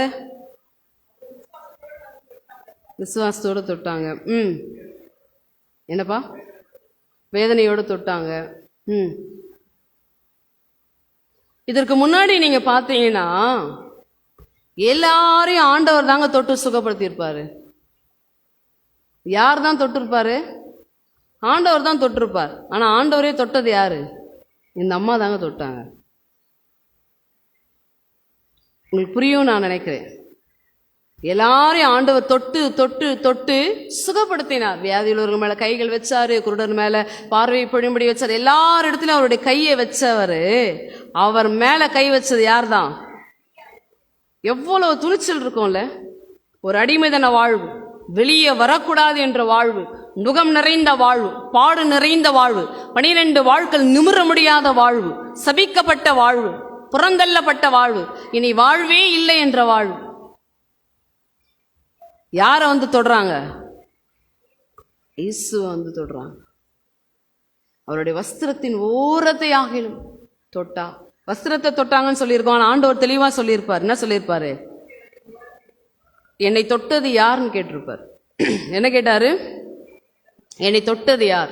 ஆனா இந்த அம்மா பின்னாடி சொல்லுடைய வஸ்திரத்தை ஆகலும் தொட்டா. நம்ம என்ன நினைச்சிருப்போம், நல்ல வாசனத்தை கொஞ்சம் ஆண்டவருடைய பார்வையில நம்ம தெளிவா படிச்சோம்னா, அந்த அம்மா ஆண்டவரை தொட்டதுனாலதான் அவர் அந்த கேள்வியை கேட்டிருப்பார். ஆனா வஸ்திரத்தின் ஓரத்தை ஆகலும் தொட்டா எனக்கு சுகம் கிடைக்கும் அப்படின்னு அந்த அம்மா வாயில சொல்லியிருப்பாங்க. ஆனா அந்த அம்மா என்ன பண்ணிருப்பாங்க? ஆண்டவரை தொட்டு இருப்பாங்க. எத்தனை கரங்கள் ஆண்டவரை கரங்களினால் விடுதலை பெற்றது. இத்தனை பேருடைய வாழ்க்கை மறுரூபமானது. அத்தனை பேருக்கும் இல்லாத துணிச்சல், அத்தனை பேருக்கும் இல்லாத தைரியம் எப்படி ஒரு பெண்ணுக்கு வந்தது? ஆண்டவர் மேல வச்ச அளவற்ற அன்பு, ஆண்டவர் மேல வச்ச கிருபை, ஆண்டவர் மேல வச்ச ஒரு வைராக்கியம். நிச்சயமாய் அவர் என்னை என்ன பண்ணுவாரு? விடுதலை யாவார், அவரால் மாத்திரமே என்னுடைய வாழ்வு விடுதலை ஆக முடியும். 12 ஆண்டுகளாக எத்தனையோ வைத்தியர்களை பார்த்தாங்களாம். அப்ப எத்தனை வைத்தியர்களின் வழியாக எத்தனை சுற்றுப்புறங்கள்ல இருக்க எத்தனை வைத்தியர்களை போய் சந்திச்சிருப்பாங்க, எத்தனை வைத்தியர்களால எவ்வளவு பணத்தை செலவழிச்சிருப்பாங்க, எத்தனை வைத்தியசாலைக்கு, ஒவ்வொரு வைத்தியசாலைக்கும் போகும்போது ஒவ்வொரு அனுபவங்கள் அந்த அம்மாவுக்கு கிடைச்சிருக்கும் இல்ல. எல்லா அனுபவங்களை விட, எல்லா இந்த உலகத்தினுடைய வைத்தியர்களை விட அந்த அம்மாவினுடைய பார்வையில யார் மட்டும்தான் பெருசாப்பட்டது? ஆண்டவர் மாத்திரம்தான் பெருசாப்பட்டார். எல்லாரையும் தொட்டு சுகப்படுத்தின ஆண்டவரை அந்த அம்மாவினுடைய கரம் என்ன பண்ணுது? அந்த இடத்துல தொட ஆரம்பிக்குது. தொட்ட உடனே என்ன ஆச்சு? ஒரு விடுதலை. இவ்வளவு துணிச்சல் இருக்கும் பாருங்களேன் இல்ல. கிரகிக்கவே முடியல என்னால். இந்த வேதாகமத்தை படிக்கும் பொழுது, இந்த வசனத்தை நான் ஆராயும் பொழுது இல்ல, அவர் கூட எல்லாரும் சுற்றி போவாங்க, எல்லாரும் அவர் கூட தான் இருப்பாங்க. ஆனா யாரும் அவரை தொட்டு பேசுறதுக்குன்னா கிடையாது, அனுமதி கிடையாது. அதனாலதான் யோவான் 4 பார்த்தீங்கன்னா சமாரிய ஸ்திரீவோடு ஆண்டவர் பேசும்போது என்ன பண்ணுவாரு? அந்த அம்மா கிட்ட பேசும்பொழுது சமாரியர் யூதரோடு சம்பந்தம் கலவ முடியாதுன்னு அந்த அம்மா சொல்லும். இப்ப இந்த அம்மா எந்த இனம் நமக்கு தெரியாது, பார்க்க கூடாத இன வர்க்கமா இருப்பாங்களோ தெரியாது, எந்த நிலையில இருக்காங்கன்னு தெரியாது. ஆனா ஒரே ஒரு நம்பிக்கை தாங்க. என்ன நம்பிக்கை? ஆண்டவரை நான் தொட்டா எனக்கு என்ன கிடைக்கும்? விடுதலை கிடைக்கும். அவர் தொடுறது அளவுக்கு நிறைய பேர் இருக்கிறாங்க, அவர் தொட்டு சுகமாக்குற அளவுக்கு எல்லாரும் அவர்கிட்ட போய் நிக்கிறாங்க. ஆனா என்னால என்ன பண்ண முடியாது? என்னுடைய இயலாமையை கருதி, என்னுடைய சூழ்நிலையை கருதி நான் போய் என்னுடைய நிலையை அந்த அம்மா கிட்ட சொல்ல முடியாது, அவர்கிட்ட சொல்ல முடியாது. வாயால கூட என்னுடைய பலவீனத்தை நான் அறிக்கையிட முடியாது. ஆனா எனக்குள்ளாய் ஜீவனுள்ள தேவன் என்னை விடுவிக்க வல்லவர் என்ற சொல்லி ஒரு நம்பிக்கை அந்த அம்மாக்குள்ள இருந்துச்சு. அந்த நம்பிக்கை தான் ஆண்டவர் என்ன சொல்லுவாரு? என்னிலிருந்து ஒரு வல்லமை புறப்பட்டது. எப்படி சொல்றாரு? என்கிட்ட இருந்த ஒரு வல்லமை போச்சு இல்ல, யாரும் தொடல எல்லாம் கேட்டு ஆண்டவர் என்ன சொல்றாரு?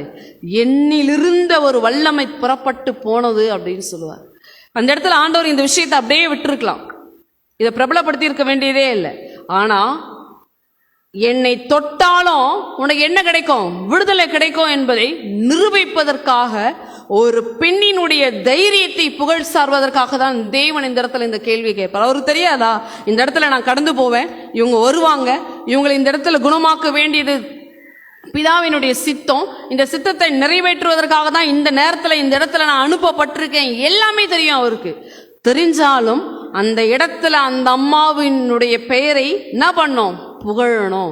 ஊர் மத்தியில, இன மத்தியில, ஜன மத்தியில தலை குனிஞ்சு வாழ்க்கை நீ வாழ்ந்தல. ஒருவேளை அந்த அம்மா எப்படி வந்திருப்பாங்களோ தெரியல, முழுவதும் முக்காடு போட்டு தன்னுடைய முகத்தை கூட இந்த உலகத்துல யாருக்கும் காண்பிக்க கூடாது. ஏன்னா அந்த அம்மாவை பார்த்தா கண்டிப்பா எல்லாரும் என்ன சொல்லியிருப்பாங்க?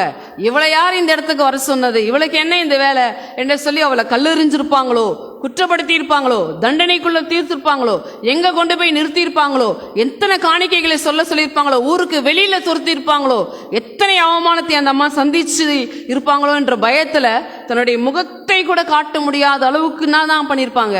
முழுவதும் மறைக்கப்பட்ட நிலைமையில தான் அந்த இடத்துல வந்திருப்பாங்க.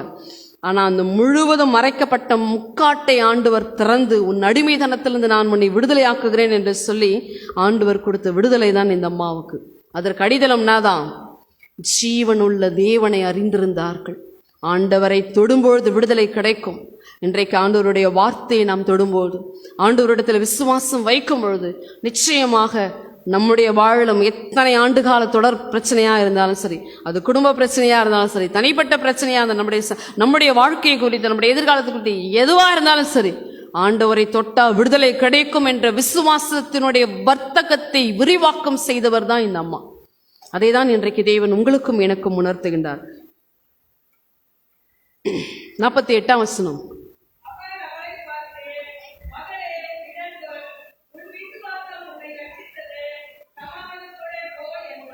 மகளே திடங்கொள், நீ எந்த நம்பிக்கையோடு இந்த இடத்துல வந்தியோ அந்த நம்பிக்கை என்ன பண்ணுச்சு? நிறைவேறிச்சு. எப்படி போ?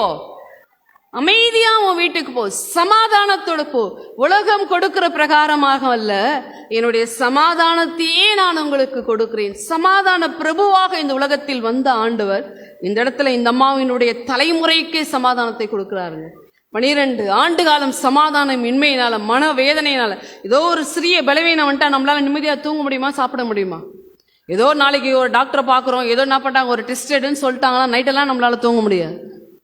நைட்டெல்லாம் என்ன வந்துடும், அந்த வியாதி இருக்குமா, இல்லாத வியாதியெல்லாம் நம்மளே போட்டு அதெல்லாம் இப்போ நம்ம கையில் வேறு மொபைல் வேறு இருக்குது இல்லை, இந்த சிம்டம்ஸ்லாம் இருந்தால் இந்த பிரச்சனை இருக்குமா, அந்த பிரச்சனை இருக்குமான்னு சொல்லிட்டு என்ன பண்ணுவோம், 10 பேர்கிட்ட பேசிகிட்டு இருப்போம். ஐயோ எனக்கு இப்படி இருக்குது, டாக்டரை பார்க்க சொல்லிட்டாங்க. டாக்டர் போகிறதுக்கு முன்னாடி, டெஸ்ட் எடுக்கிறதுக்கு முன்னாடி நம்மளே 1000 மருத்துவர்களை பார்க்குற மாதிரி 1000 பேர்கிட்ட ஆலோசனை கேட்டுருவோம் இல்லை, எப்படியெல்லாம் போயிருப்போம் இல்லை. இந்த அம்மாவுடைய வாழ்நாள் எப்படி இருந்திருக்கும்ல, எத்தனை மரணத்திற்குள்ளாய், மரண பயத்திற்குள்ளாய் போயிருப்பாங்க. அது எல்லாவற்றையும் விடுதலையாக்கி நுகத்தடியை தலை குனிந்த வாழ்க்கையை அதே ஊர் மத்தியில், அதே இனம் மத்தியில், சபிக்கப்பட்டவள் என்று சொல்லி சபித்த அதே ஊர் மத்தியில் நீ ஆசீர்வதிக்கப்பட்டவள், சமாதானத்தோட போய் என்று சொல்லி அனுப்பிய தேவன் தான் நம்முடைய தேவன். அப்படியாக தான் குமாரின் வழியாக இந்த இடத்துல இந்த பெண் விடுதலை பெற்றுக் கொள்கிறார். 3வது யாரை படிச்சோங்க, நடு இரவுல எல்லாம் விசுவாசத்தோடு ஜெபம் பண்ணிக்கிறாங்க. என்ன விசுவாசம்? பேதுருவை என்ன பண்ணோம், வெளியே வரணும் ஜெபம் பண்ணிட்டு இருக்காங்க. அந்த ஜெபம் நடந்து கொண்டிருக்கிறது, கதவு தட்டப்படுகிறது. 12ஆம் வசனம்.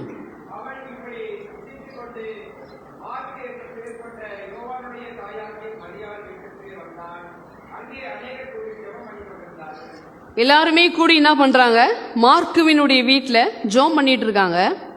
பேதுருவுக்கு இவங்க இங்கே தான் இருப்பாங்க என்ற ஒரு தெளிவு கிடைக்குது. தூய ஆவியானவருடைய வழிநடத்தல் இந்த இடத்துல கிடைக்குது. கிடைச்ச உடனே அவர் நேராக இவங்க வீட்டு வாசலுக்கு வந்துட்டாரு. பேதுரு வாசற் கதவை தட்டின போது ரோதே என்னும் பேர் கொண்ட ஒரு பெண் ஒற்று கேட்க வந்தாள். எப்படி வந்தாங்க? ஏன்னா யார் வந்து கதவு தட்டுவாங்க? பேதுருவை பிடிச்சிட்டு போனவங்க இந்த வீட்டுக்குள்ளேயும் வந்து என்ன பண்ணுவாங்க, நம்மளை பிடிக்க வருவாங்களே என்று சொல்லி இந்த அம்மா பயத்தோடு திகிலோடு போய் என்ன பண்ணுறாங்க, யார் கதவை தட்டுறான்னு ஒத்து கேட்குறாங்க. கதவு தட்டுற நமக்கு நல்லா தெரியும், நடக்கிற சத்தத்தை வச்சு நம்மளுடைய வீட்டாளர்களை நம்மளால் கணிக்க முடியும். நம்மளுடைய பிள்ளைகளுடைய கதவு தட்டுற சத்தத்தை வச்சு புது ஆள் எப்படி கதவு தட்டுவாங்க, நம்முடைய குடும்பத்தார் எப்படி கதவு தட்டுவாங்கன்னு ஓரளவுக்கு நம்மளால் என்ன பண்ணியிருப்போம், கண்டிப்பாக நல்லாவே கணிச்சு வச்சுருப்போம். இப்போ இந்த அம்மா என்ன பண்ணுறாங்க, அவள் பேதுருவின் சத்தத்தை கேட்டு, அப்போ கதவு தட்டும் போது அவர் என்ன பண்ணியிருக்காரு, ஏதோ ஒரு வார்த்தையை சொல்லி கதவை தட்டியிருக்காரு. இந்த அம்மா கதவு திறக்கலை. இந்த அம்மா என்ன பண்ணல, கதவு திறக்கலை. இந்த இடத்துல ஒரு கேள்வி வரும் பாருங்க. 15ஆம் வசனம் போதுமா? இங்க நீ பிதற்றுகிறான்னு இருக்கும். திருவிவிலியத்தன் தான் வந்திருக்குன்னா பித்து பிடித்தவள் அப்படின்னு வந்திருக்கும். உனக்கு பைத்தியம் முடிச்சிருக்குன்னு சொல்லுவாங்க. என்ன சொல்லுவாங்க? நம்மளுடைய சராசரி வாஷில் என்ன சொல்லலாம், உனக்கு பைத்தியம் முடிச்சிருக்குதுன்னு சொல்றாங்க. ஒரு அடிமை பெண்ணை பார்த்து பைத்தியம் முடிச்சிருக்கு உனக்கு என்ன பண்ண, நீ என்ன வளர்ற, நீ என்ன பிதற்றுகிறாய், உனக்கு பித்து பிடிச்சிருக்குன்னு சொல்லிட்டு இந்த இடத்துல சொல்லுவாங்க.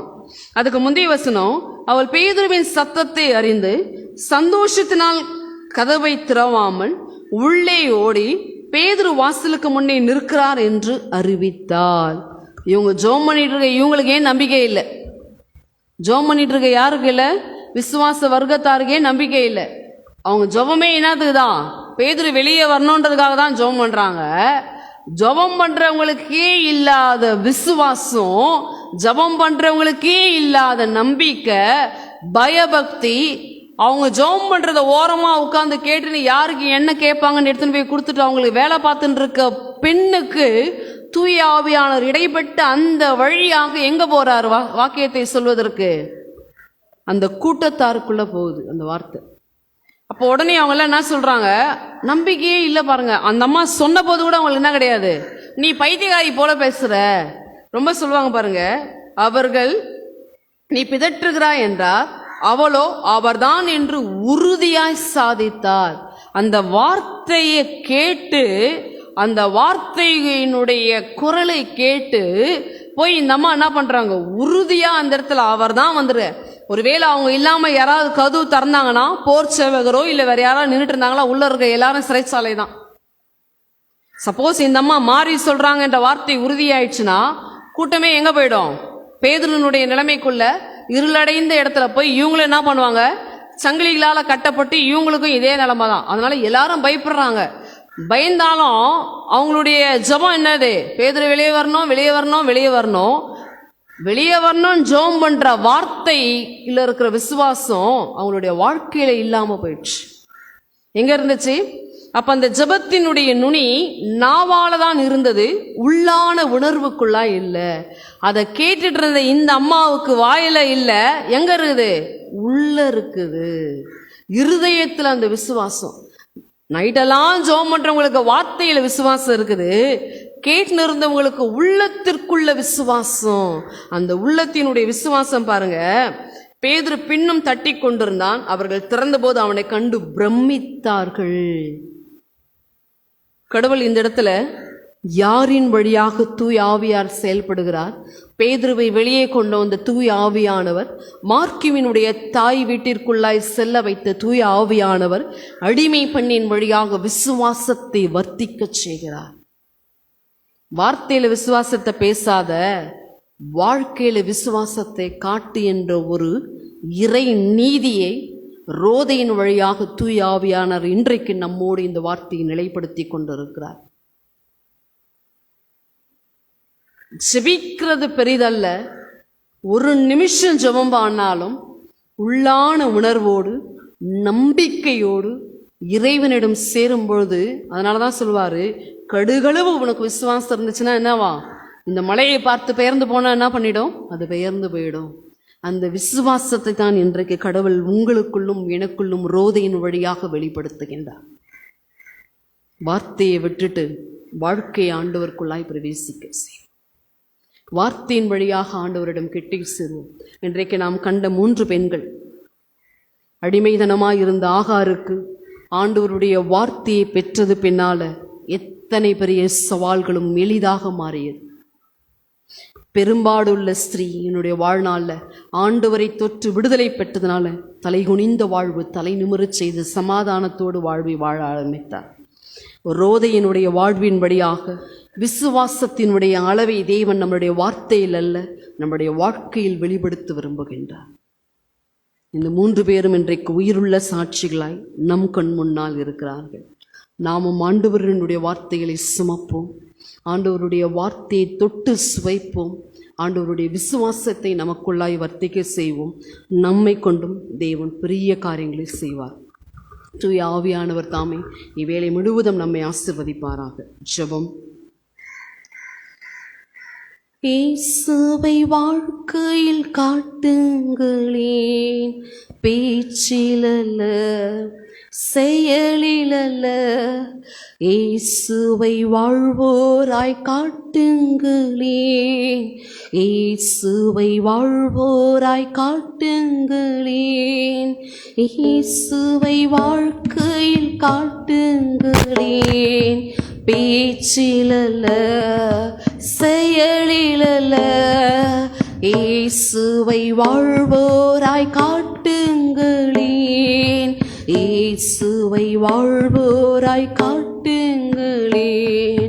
ஆவியானவரே, பிதாவாகிய கடவுளே, தூய ஆவியாராகிய கடவுளே, பரிசுத்த ஆவியாராகிய கடவுளே, ஒருவரில் மூவராக மூவரில் ஒருவளாக இன்று என்றோல் இடைப்பட்ட தெய்வாதி தெய்வனுக்காண்டவரே நாங்கள் நன்றிகளை சமர்ப்பிக்கிறோம். உம்முடைய வார்த்தை இந்த உலகத்தின் சவால்களை எங்களை ஜெயிக்க வைக்கட்டும் ஆண்டவரே.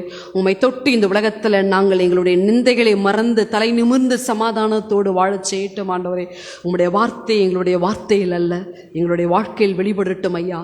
நீர் கொடுத்த இந்த நாளுடைய சத்தியத்திற்காக நாங்கள் உம்மை ஸ்தோத்திரிக்கிறோம். இந்த வார்த்தைகள் எங்களுடைய வாழ்க்கையில் செயல்படட்டும் ஆண்டவரே, எங்களுடைய இருதயத்திற்குள்ளாய் நுழையட்டும் ஐயா.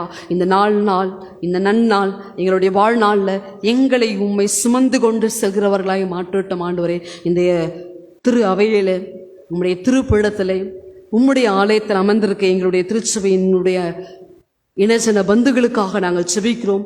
இந்த ஆலயத்தில் அமர்ந்திருக்கிற அத்தனை பேருடைய வாழ்நாள் அப்பா, நீர்தாமே உம்முடைய விசுவாசத்தையும் உம்முடைய வார்த்தையையும் உம்முடைய நம்பிக்கையும் பெருக செய்வீராக. தூய ஆவியானவர் இந்த உலகத்தில் அப்பா எங்கள் திருச்சபையில் இருக்கின்ற எல்லா பெண்களுக்காக நாங்கள் விசேஷமாக செபிக்கிறோம் ஆண்டவரே. அப்பா, உலக நாடுகள் முழுவதும் ஊழியம் செய்கின்ற ஒவ்வொரு ஊழியத்தினுடைய பெண் ஸ்தாபனர்களுக்காக ஆண்டவரே, உம்முடைய ஆலயத்தில் ஊழியம் செய்கின்ற ஆண்டவரே உம்முடைய பெண் ஆயர்களுக்காக, இன்னும் ஆண்டவரை கத்தோலிக்க திருச்சபையில், இன்னும் பெந்தேகோஸ்தே திருச்சபையில் இன்னும் எத்தனை பெண் ஊழியர்கள், எத்தனை பெண் ஆயர்கள், எத்தனை பெண் நற்செய்தியாளர்கள் எத்தனை பெண் வேதாகம பணியாளர்கள் இருக்கிறார்களோ அத்தனை பேருடைய கருத்துக்குள்ளாய் நாங்கள் அர்ப்பணிக்கின்றோம். இன்னும் அரசியல் துறை சார்ந்த பெண் அதிகாரிகளுக்காக, பெண் உயர் அதிகாரிகளுக்காக, கல்வித்துறை சார்ந்த, மருத்துவத்துறை சார்ந்த ஆண்டவரே இருக்கின்ற எல்லா பெண் உயர் அதிகாரிகளுக்காக, எல்லா அரசியல் துறை சார்ந்த பெண் அதிகாரிகளுக்காக நாங்கள் செபிக்கணும். எல்லாரையும் கர்த்தர் பாதுகாப்பீராக ஆண்டவரே. அப்பா, எங்கள் தேசத்தில் பெண்களுக்கு எதிராக இழைக்கப்படுகின்ற வன்கொடுமைகளில் இருந்து ஆண்டவரே எங்கள் தேசத்தில் இருக்க எல்லா பெண்களையும் கர்த்தர் பாதுகாப்பீராக. எல்லா வாலிப பெண்களுக்காக, பெண் குழந்தைகளுக்காக, மனநலம் பாதிக்கப்பட்ட பெண்களுக்காக, சிறுவர் சிறாசாலையில் இருக்கின்ற பெண் குழந்தைகளுக்காக, மாற்றுத்திறனாளி பெண்களுக்காக நாங்கள் செபிக்கின்றோம் ஆண்டவரே. அப்பா, நீர் நாமே ஒவ்வொரு பெண்களையும் கர்த்தர் நீர் பாதுகாத்துக் கொள்ள வேண்டுமா நாங்கள் செபிக்கிறோம் ஆண்டவரே. கொடிய வியாதிகளால் பாதிக்கப்பட்டிருக்க பெண்களுக்காக நாங்கள் செபிக்கிறோம் ஆண்டவரே. தவறான வழியில் அப்பா இருக்கின்ற பெண்களுக்காக நாங்கள் செபிக்கிறோம். கர்த்தருடைய வாழ்வினுடைய ஆதாரத்தை மீட்டெடுக்க வேண்டுமாய் நாங்கள் மன்றாடி நிற்கிறோம் ஆண்டவரே.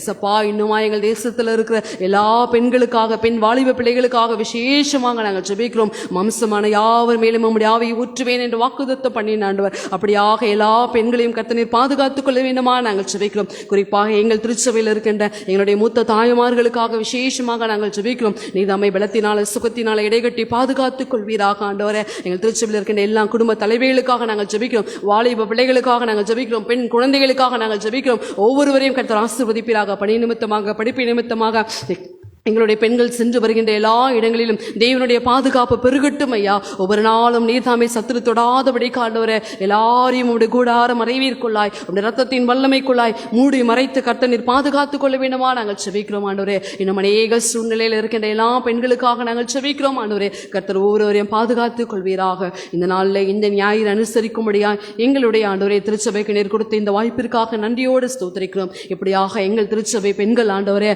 தங்களுடைய குடும்பத்திலும் சமுதாயத்திலும் ஆண்டவரே அப்பா எங்கள் திருச்சபையிலும் ஆண்டவரே வேத வசனத்தை சுமந்து கொண்டு சுடர்களை போல ஜொலிக்க கர்த்தர் கிருபை செய்வீராக. எல்லாருடைய எதிர்காலத்தையும், எல்லாருடைய பாதுகாப்பையும், எல்லாருடைய குடும்பங்களையும் உடைய திருக்கரத்திற்குள்ளாய் ஒப்பு கொடுத்துட்டு இசப்பா கர்த்தர் பெரிய காரியங்களை செய்வீராக, பாதுகாத்துக் கொள்வீராக. இயேசுவின் நாமத்தில் ஜெபிக்கிறோம் எங்கள் ஜீவனுள்ள நல்ல பிதாவே, ஆமென்.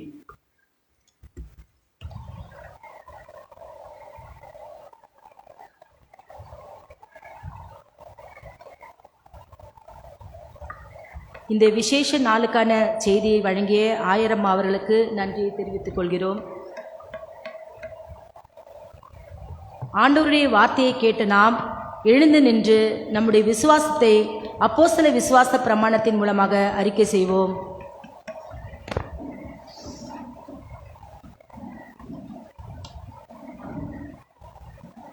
வானத்தையும் பூமியையும் படைத்த சர்வ வல்லமையுள்ள பிதாவாகிய தேவனை விசுவாசிக்கிறேன். அவருடைய ஒரே குமாரனாகிய நம்முடைய நாதர் இயேசு கிறிஸ்துவை விசுவாசிக்கிறேன். அவர் பரிசுத்தாவினாலே கன்னிமரிடத்தில் உற்பத்தி பிறந்தார். பொந்தியின் பாலத்தின் காலத்தில் பாடுபட்டு சிலுவையில் மரித்து அடக்கம் பண்ணப்பட்டு பாதாளத்தில் இறங்கினார். 3ஆம் நாள் மருத்துவலிருந்து எழுந்திருந்தார். பரமிடத்தில் கேறி சர்வ வல்லமையுள்ள பிதாவாகிய தேவனுடைய வலது பட்சத்தில் வச்சிருக்கிறார். அவ்விடத்திலிருந்து உயிருள்ளவரையும் மருத்துவரையும் நியாயத்திற்கு வருவார். பரிசுத்தாவியை விசுவாசிக்கிறேன். பொதுவாக இருக்க பரிசுத்த சபையும் பரிசுத்தவான்கள் ஐக்கியமும் பாவ மன்னிப்பும் சரீர உயிர்த்தெழுதலும் நித்திய ஜீவனும் உண்டு விசுவாசிக்கிறேன். ஆமேன். சபையார் அனைவரும் உட்காரவும். இப்போது சிறப்பு பெண்கள் குறுநாடகம் உங்களுக்காக.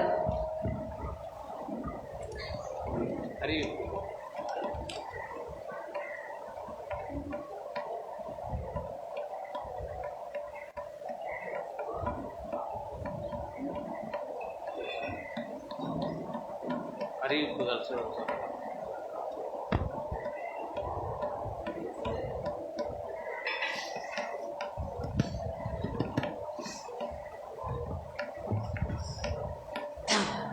ஆண்டவருடைய படைப்பின் மகுடம் மனிதர்கள். அவர்களின் சிறப்பம்சம் 6ஆம் அறிவு. அந்த அறிவின் உச்சகட்டம் கற்பனை, சிந்திக்கும் திறன். இவற்றை பயன்படுத்தி ஏற்பட்டதுதான் இந்த பரலோக ஆதார் கார்டு எனும் குறுநாடகம். இது சிரிக்க மட்டுமல்ல, சிந்திக்க மட்டுமல்ல, செயல்படுத்தவுமே.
Check check check check check check sound கேட்கல. Check check.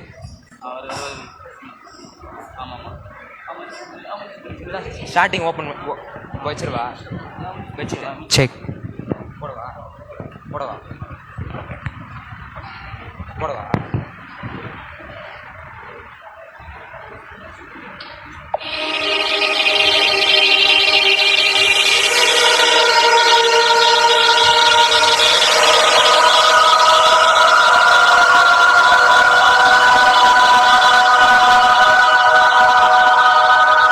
ஆமா, இவங்கெல்லாம் எங்க இருந்து வருது இந்த எக்கால சத்தம்? நாங்கள் வானத்தில் வந்த தேவ தூதர்கள். நாங்கள் அடட, நீங்க தேவ தூதர்களா? இவ்வளோ அழகா இருக்கிறீங்களே, எதற்காக வந்திருக்கிறீர்கள்? உங்களுக்கு எல்லாம் பரலோகத்துக்கு போறதுக்கு ஆதார் கார்டு கொடுக்கறதுக்காக வந்திருக்கோமா. ஆதார் கார்டா? எங்களுக்கா?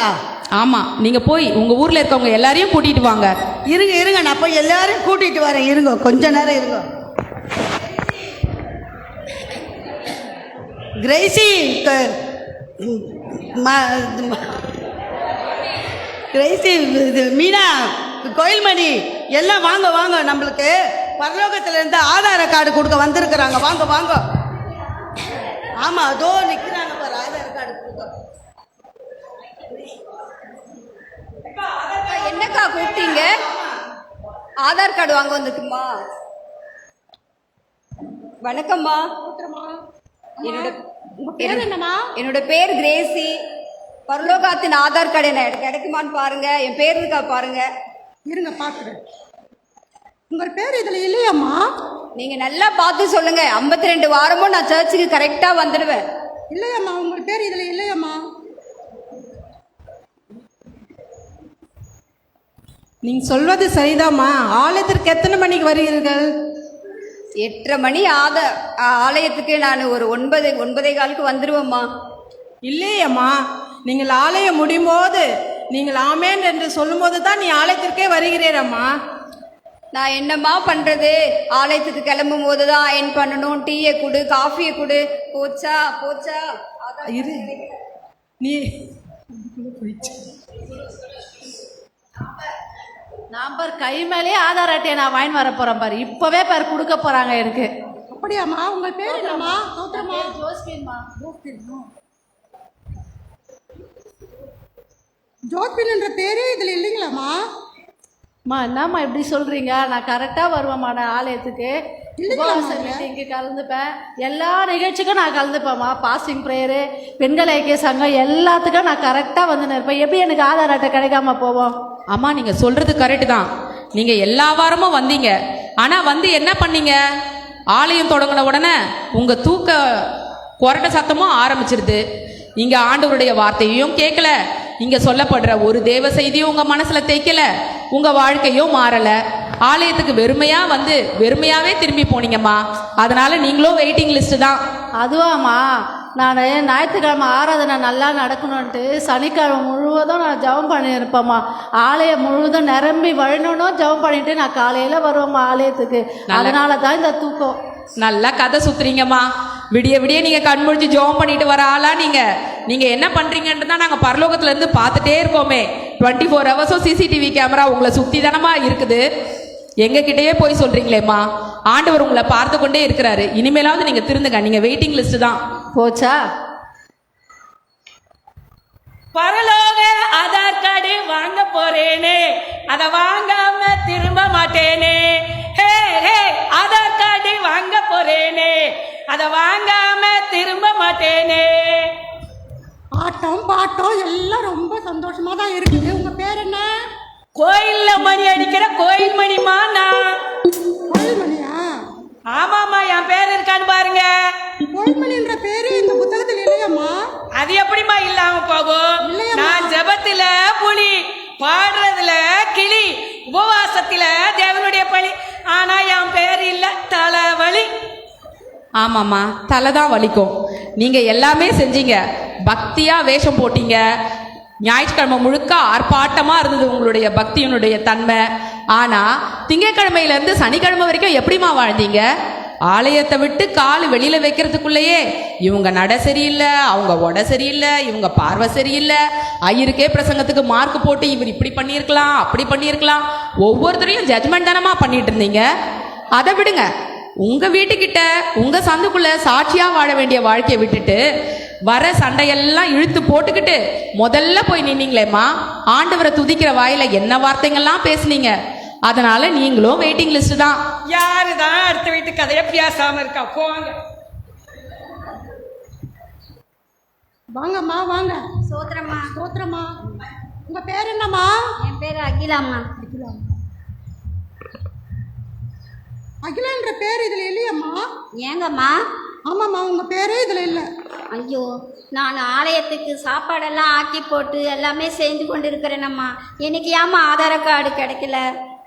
நீங்கள் ஆலயத்திற்கு உணவு கொடுப்பது அது நல்ல விஷயம்தானம்மா. ஆனால் நீங்கள் ஆலயத்தில் வந்து சத்தியத்தை நீ கேட்பது இல்லையம்மா. போய் வீட்டில் போய் சமைச்சிட்டு தூங்கிறீங்க, சமைச்சு தினமும் இந்த இதுதான் நீ செய்கிறீங்களம்மா. எப்படி? அம்மா, நான் சுவிசேஷம் சொல்லதாம்மா நினைக்கிறேன். இந்த பசியால் நான் சாப்பிட்டு தூங்கி விடுகிறேம்மா. அது போதாதம்மா. ஆண்டவருக்காக நேரத்தை நம்ம ஒதுக்க வேண்டுமாம்மா. மற்றவர்களுக்கும் நம்ம சாட்சியாக இருக்க வேண்டுமா.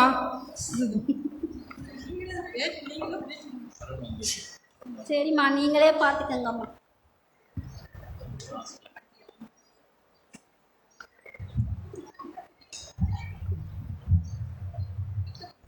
ஸ்தோத்திரங்கம்மா. ஸ்தோத்திரம்மா. உங்க பேர் என்னம்மா? என் பேர் லக்ஷ்மி சாமுவேல். லட்சுமி சாமுவேலா?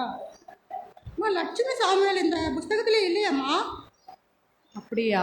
நான் சர்ச்சு தொடங்க முன்னே வந்துடுவேன், முடிவு பரிந்து இருந்து கடைசியில் தாம்மா போவேன். அப்படிதாம்மா, நீங்கள் தவறாமல் ஆலயத்துக்கு வருகிறீர்கள். வந்து என்ன செய்கிறீர்கள்? அமைதியாக உட்காந்து பாட்டு பாடுதில்லை, வசனம் சொல்லுவதில்லை, கடவுளுடைய வசனத்தை சத்தமாக சொல்லுவதில்லை, மற்றவங்களுக்கும் நீங்கள் சொல்லுவதில்லைம்மா. உன்னுடைய விசுவாசம் அமைதியாக இருக்கிறதம்மா. சத்தமாக கடவுளிடம் சத்தமாக பேசணுமா, மற்றவர்களுக்கு நம்ம உபயோகமாக இருக்கணுமா. இதுதான் நம்முடைய கடவுளுக்கு கிருபை. உனக்கும் பரலோக ஆதார் கார்டும் கிடைக்காதுமா, உங்களுக்கும் வெயிட் லிஸ்ட்டு தான். சரி.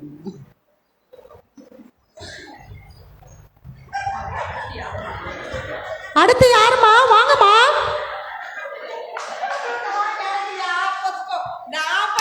ஆதார் கார்டு வாங்க போறேன் பாரு. ஒரே சிரிப்பா இருக்கு. உங்க பேர் என்ன? என் பேர் ஜெனிஃபர் ஜெயந்திமா. ஓ, ஜெனிஃபர் ஜெயந்தியா? ஆமாம்மா. உங்க பேர் இந்த லிஸ்ட்ல இல்லையம்மா? அப்ப நான் ஜெயித்து இந்த லிஸ்ட்ல பாருங்கம்மா. 2 நிமிஷம் பார்த்தாச்சுமா, எதுலயுமே உங்க பேர் இல்லம்மா. இல்லைங்களாப்பா?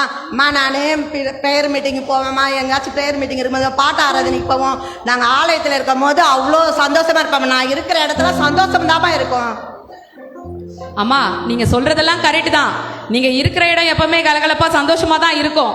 ஆனா எதை குறித்து நீங்க சந்தோஷப்பட்டீங்க? பிலிப்பியர்ல சொல்லி இருக்கிறாங்க, சந்தோஷமா இருங்கள், சந்தோஷமா இருங்கள்னு. ஆனா ஆண்டவர் எந்த சந்தோஷத்தை சொன்னாரு? ஆனா நீங்க என்ன சந்தோஷப்பட்டீங்க? அடுத்தவங்களை கேலி கிண்டல் பண்றது, ஒருத்தருடைய உடல் அமைப்பை வச்சு அவங்கள கிண்டல் பண்றது, இந்த மாதிரியான கூத்துக்கள் தானே பண்ணிட்டு இருந்தீங்க ஆலயத்தில் உட்காந்துக்கிட்டு. இது எவ்வளவு பரிசுத்தமான ஒரு இடம். இந்த வளாகத்துக்குள்ள நின்றுக்கிட்டு யார் யாரெல்லாம் கேலி கிண்டல் பண்ணியிருப்பீங்க. அப்ப இது எல்லாம் உங்க மேல ஒரு ரிமார்க்கா தானே வந்து சேர்ந்துருக்கோம். உங்களுக்கு எப்படிமா ஆதார் அட்டை கொடுக்கறது? நீங்களும் வெயிட்டிங் லிஸ்ட் தான். ஓ, எனக்கும் போயிடுச்சுங்களா?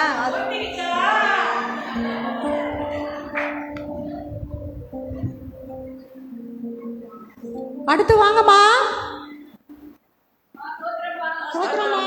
எல்லாரும் கும்பலா வந்திருக்கிறீங்க. ஆமாம்மா, வயசானவங்கம்மா. நாங்கள் 3 பேரும் இணைப்பிரியாது இருக்கிறோம். வயசானவங்கம்மா. ஆனாலும் உங்க பேர் லிஸ்ட்ல இல்லையம்மா?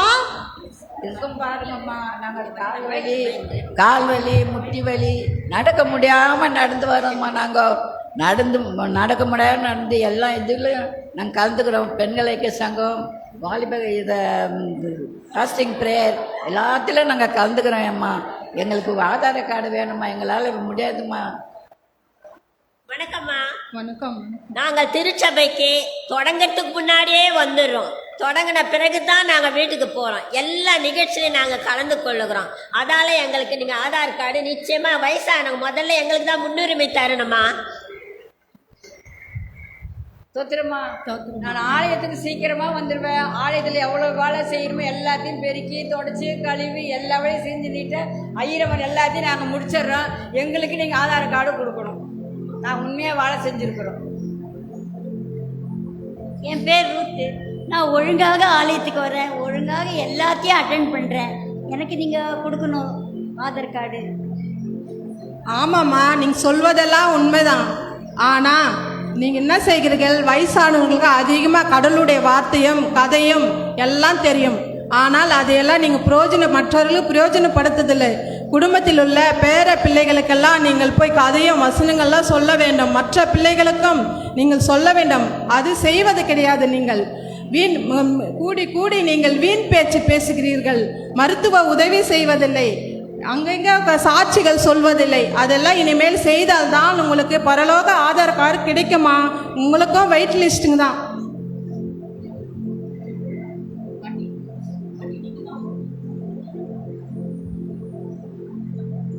இப்ப பாரு, நான் வாங்கிட்டு வரேன் பாரு ஆதார் அட்டை.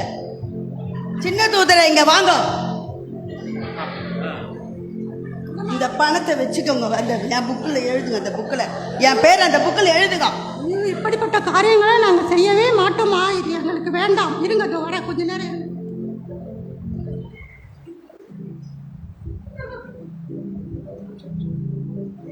அச்சோ, இன்னம்மா இப்படி செய்கிறீங்களே? நீங்கள் முன்ன சொல்லி குற்றமில்லை. இந்த பூமி உலகத்தில் இருக்கிறவர்கள் சிலர்கள் அப்படிதான் லஞ்சம் என்ற பெயரில் அதிகமாக செய்கிறார்கள். லஞ்சம் கொடுப்பதும் லஞ்சை வாங்குவதும் எவ்வளவு தவறு தெரியுமா? லஞ்சம் கொடுத்து விட்டு எதையும் சாதிக்கலாம், எதையும் வாங்கிவிடலாம் என்று நினைக்கிறார்கள். அது தவறு. நம்மளுடைய கடவுளுடைய வார்த்தை தான் பரலோகத்தில் எக்கால துணிவும் எக்கால சத்தமும் இருக்குமா? கடவுளுடைய வார்த்தை இருந்தால் நீ பரலோகத்துக்கு வர முடியும். அப்போதான் உனக்கு பரலோக ஆதார் கார்டு கிடைக்கும். நீங்களும் வேஸ்ட் லிஸ்ட் தான். சரி, இனி நாங்கள் மனம் திரும்புகிறோம். அடுத்த வாட்டி வரக்குள்ள கண்டிப்பாக எங்களை அழைத்து கொண்டு போகவும். அடுத்த தடவை உங்களுக்கு செகண்ட் சான்ஸ்லாம் கிடைக்காதுமா. இதுதான் உங்களுக்கு கொடுக்கப்படுகிற கடைசி எச்சரிக்கை. அடுத்த முறை நம்மளுடைய ஆண்டவரே வானங்கள் திறக்கப்பட்டிருக்கும் பொழுது தன்னுடைய தூதர் சேனைகளோடு கூட தீர்ப்பு செய்கிறவராக அவர் வருவார். அப்போ போய் நீங்கள் இந்த மாதிரி எக்ஸ்கியூஸ் கேட்டுட்டு எங்களுக்கு இன்னொரு சான்ஸ் கொடுங்கலாம் உங்களுக்கு கேட்க சான்ஸே இல்லைம்மா. இது உங்களுடைய கிருபையின் காலம். இது உங்களுக்கு கொடுக்கப்படுகிற கடைசி எச்சரிக்கை. இதை நாம் பயன்படுத்திக் கொள்வோம். கிருபையின் காலங்களிலே இந்த குறுநாடகத்தில் பார்த்தபடி நம்மளுடைய கேரக்டர்ஸை நம்ம மாற்றிக்கொள்ளலாம். சரிங்கம்மா, போயிட்டு வரீங்க. வணக்கம்.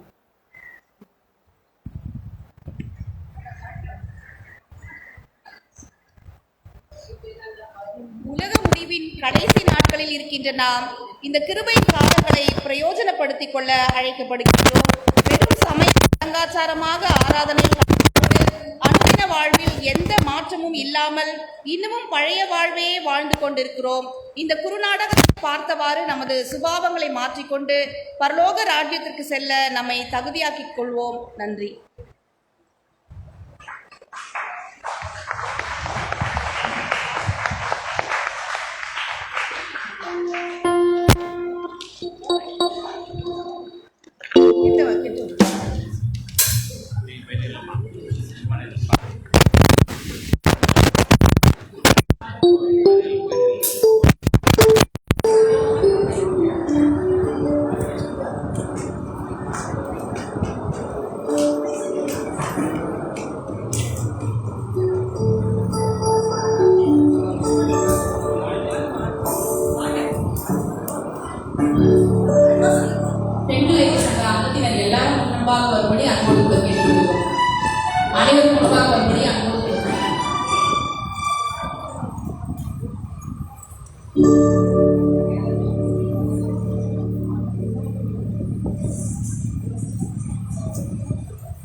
Stotira, Morgan, Ketanam, Jayam,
செலுத்துகிறோம்.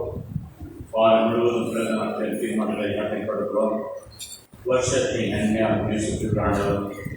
பிறகு வாழ்க்கையில் பயிரும் அநேக காணட்டும். இது நாட்களே படிக்கின்றா பணிகளுக்காக வேறு இடங்களில் நாம் செய்கிறோம்.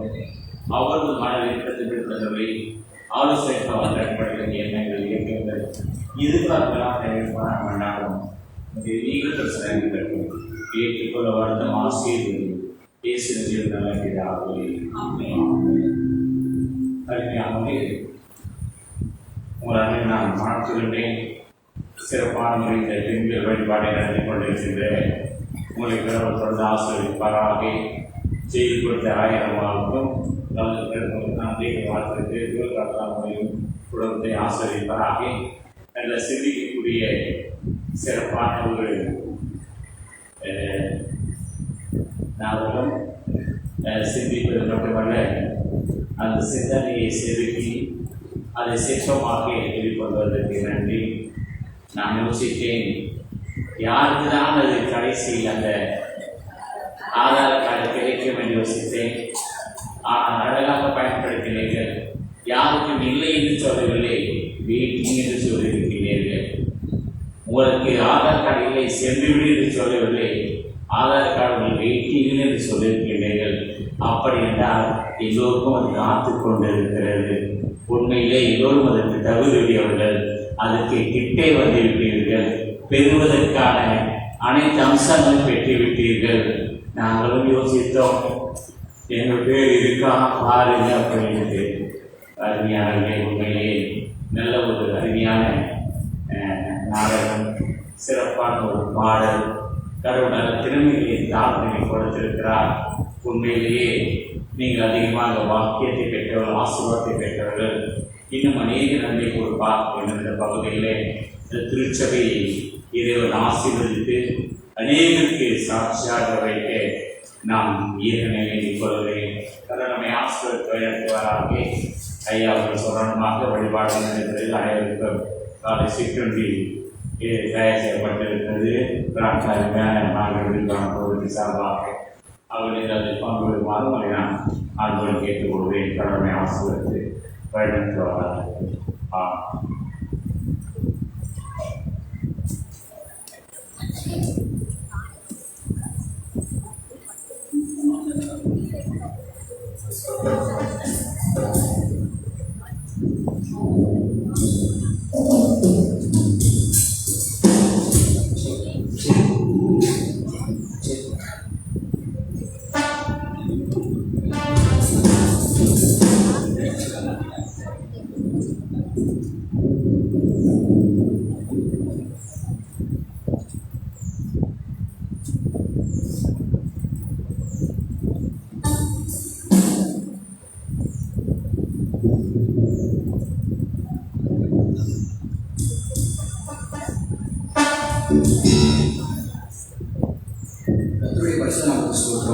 இந்த பாடலின் மையப்பொருள் நம் இறப்பு முதல் இறப்பு வரை உலகில் நம் அனைவரும் ஒற்றுமையாக வாழ ஆண்டவரை இயேசு கிறிஸ்து அன்னைத்தானே ஜீவ பலியாக செய்து ஒப்பு கொடுத்தார்.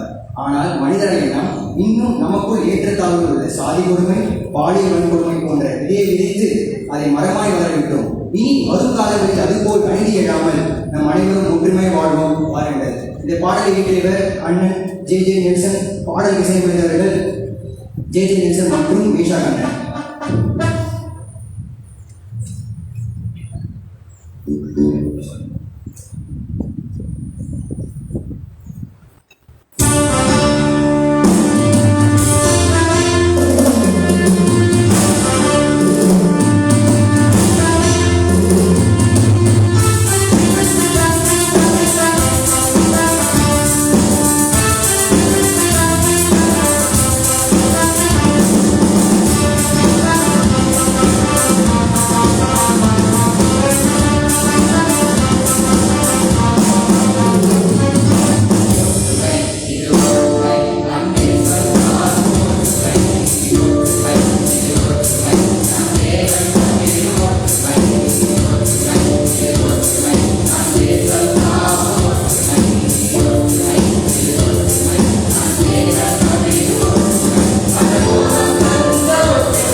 மறுமையானது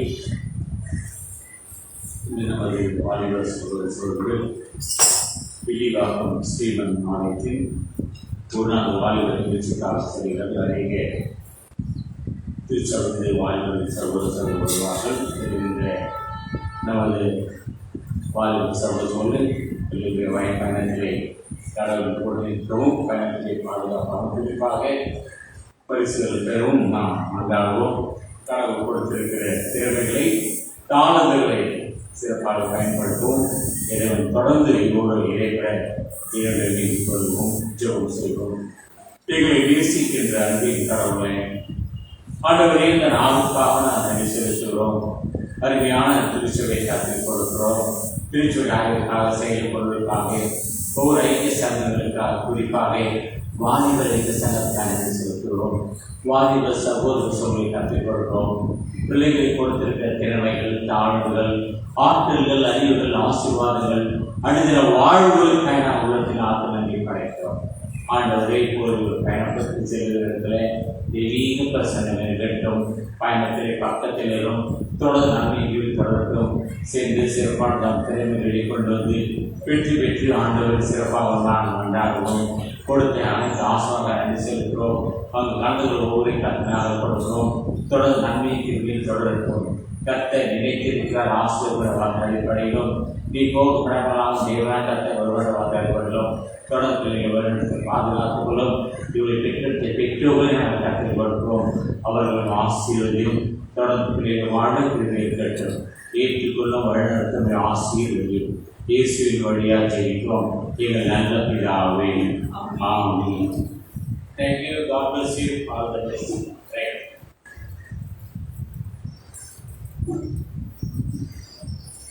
இப்பொழுது காணிக்கை பாடலாக கீர்த்தனை 188 என் மீட்பர் உயிரோடு என்ற பாடலை பாடுவோம். அப்பொழுது பொதுவான காணிக்கை சேகரிக்கப்படும்.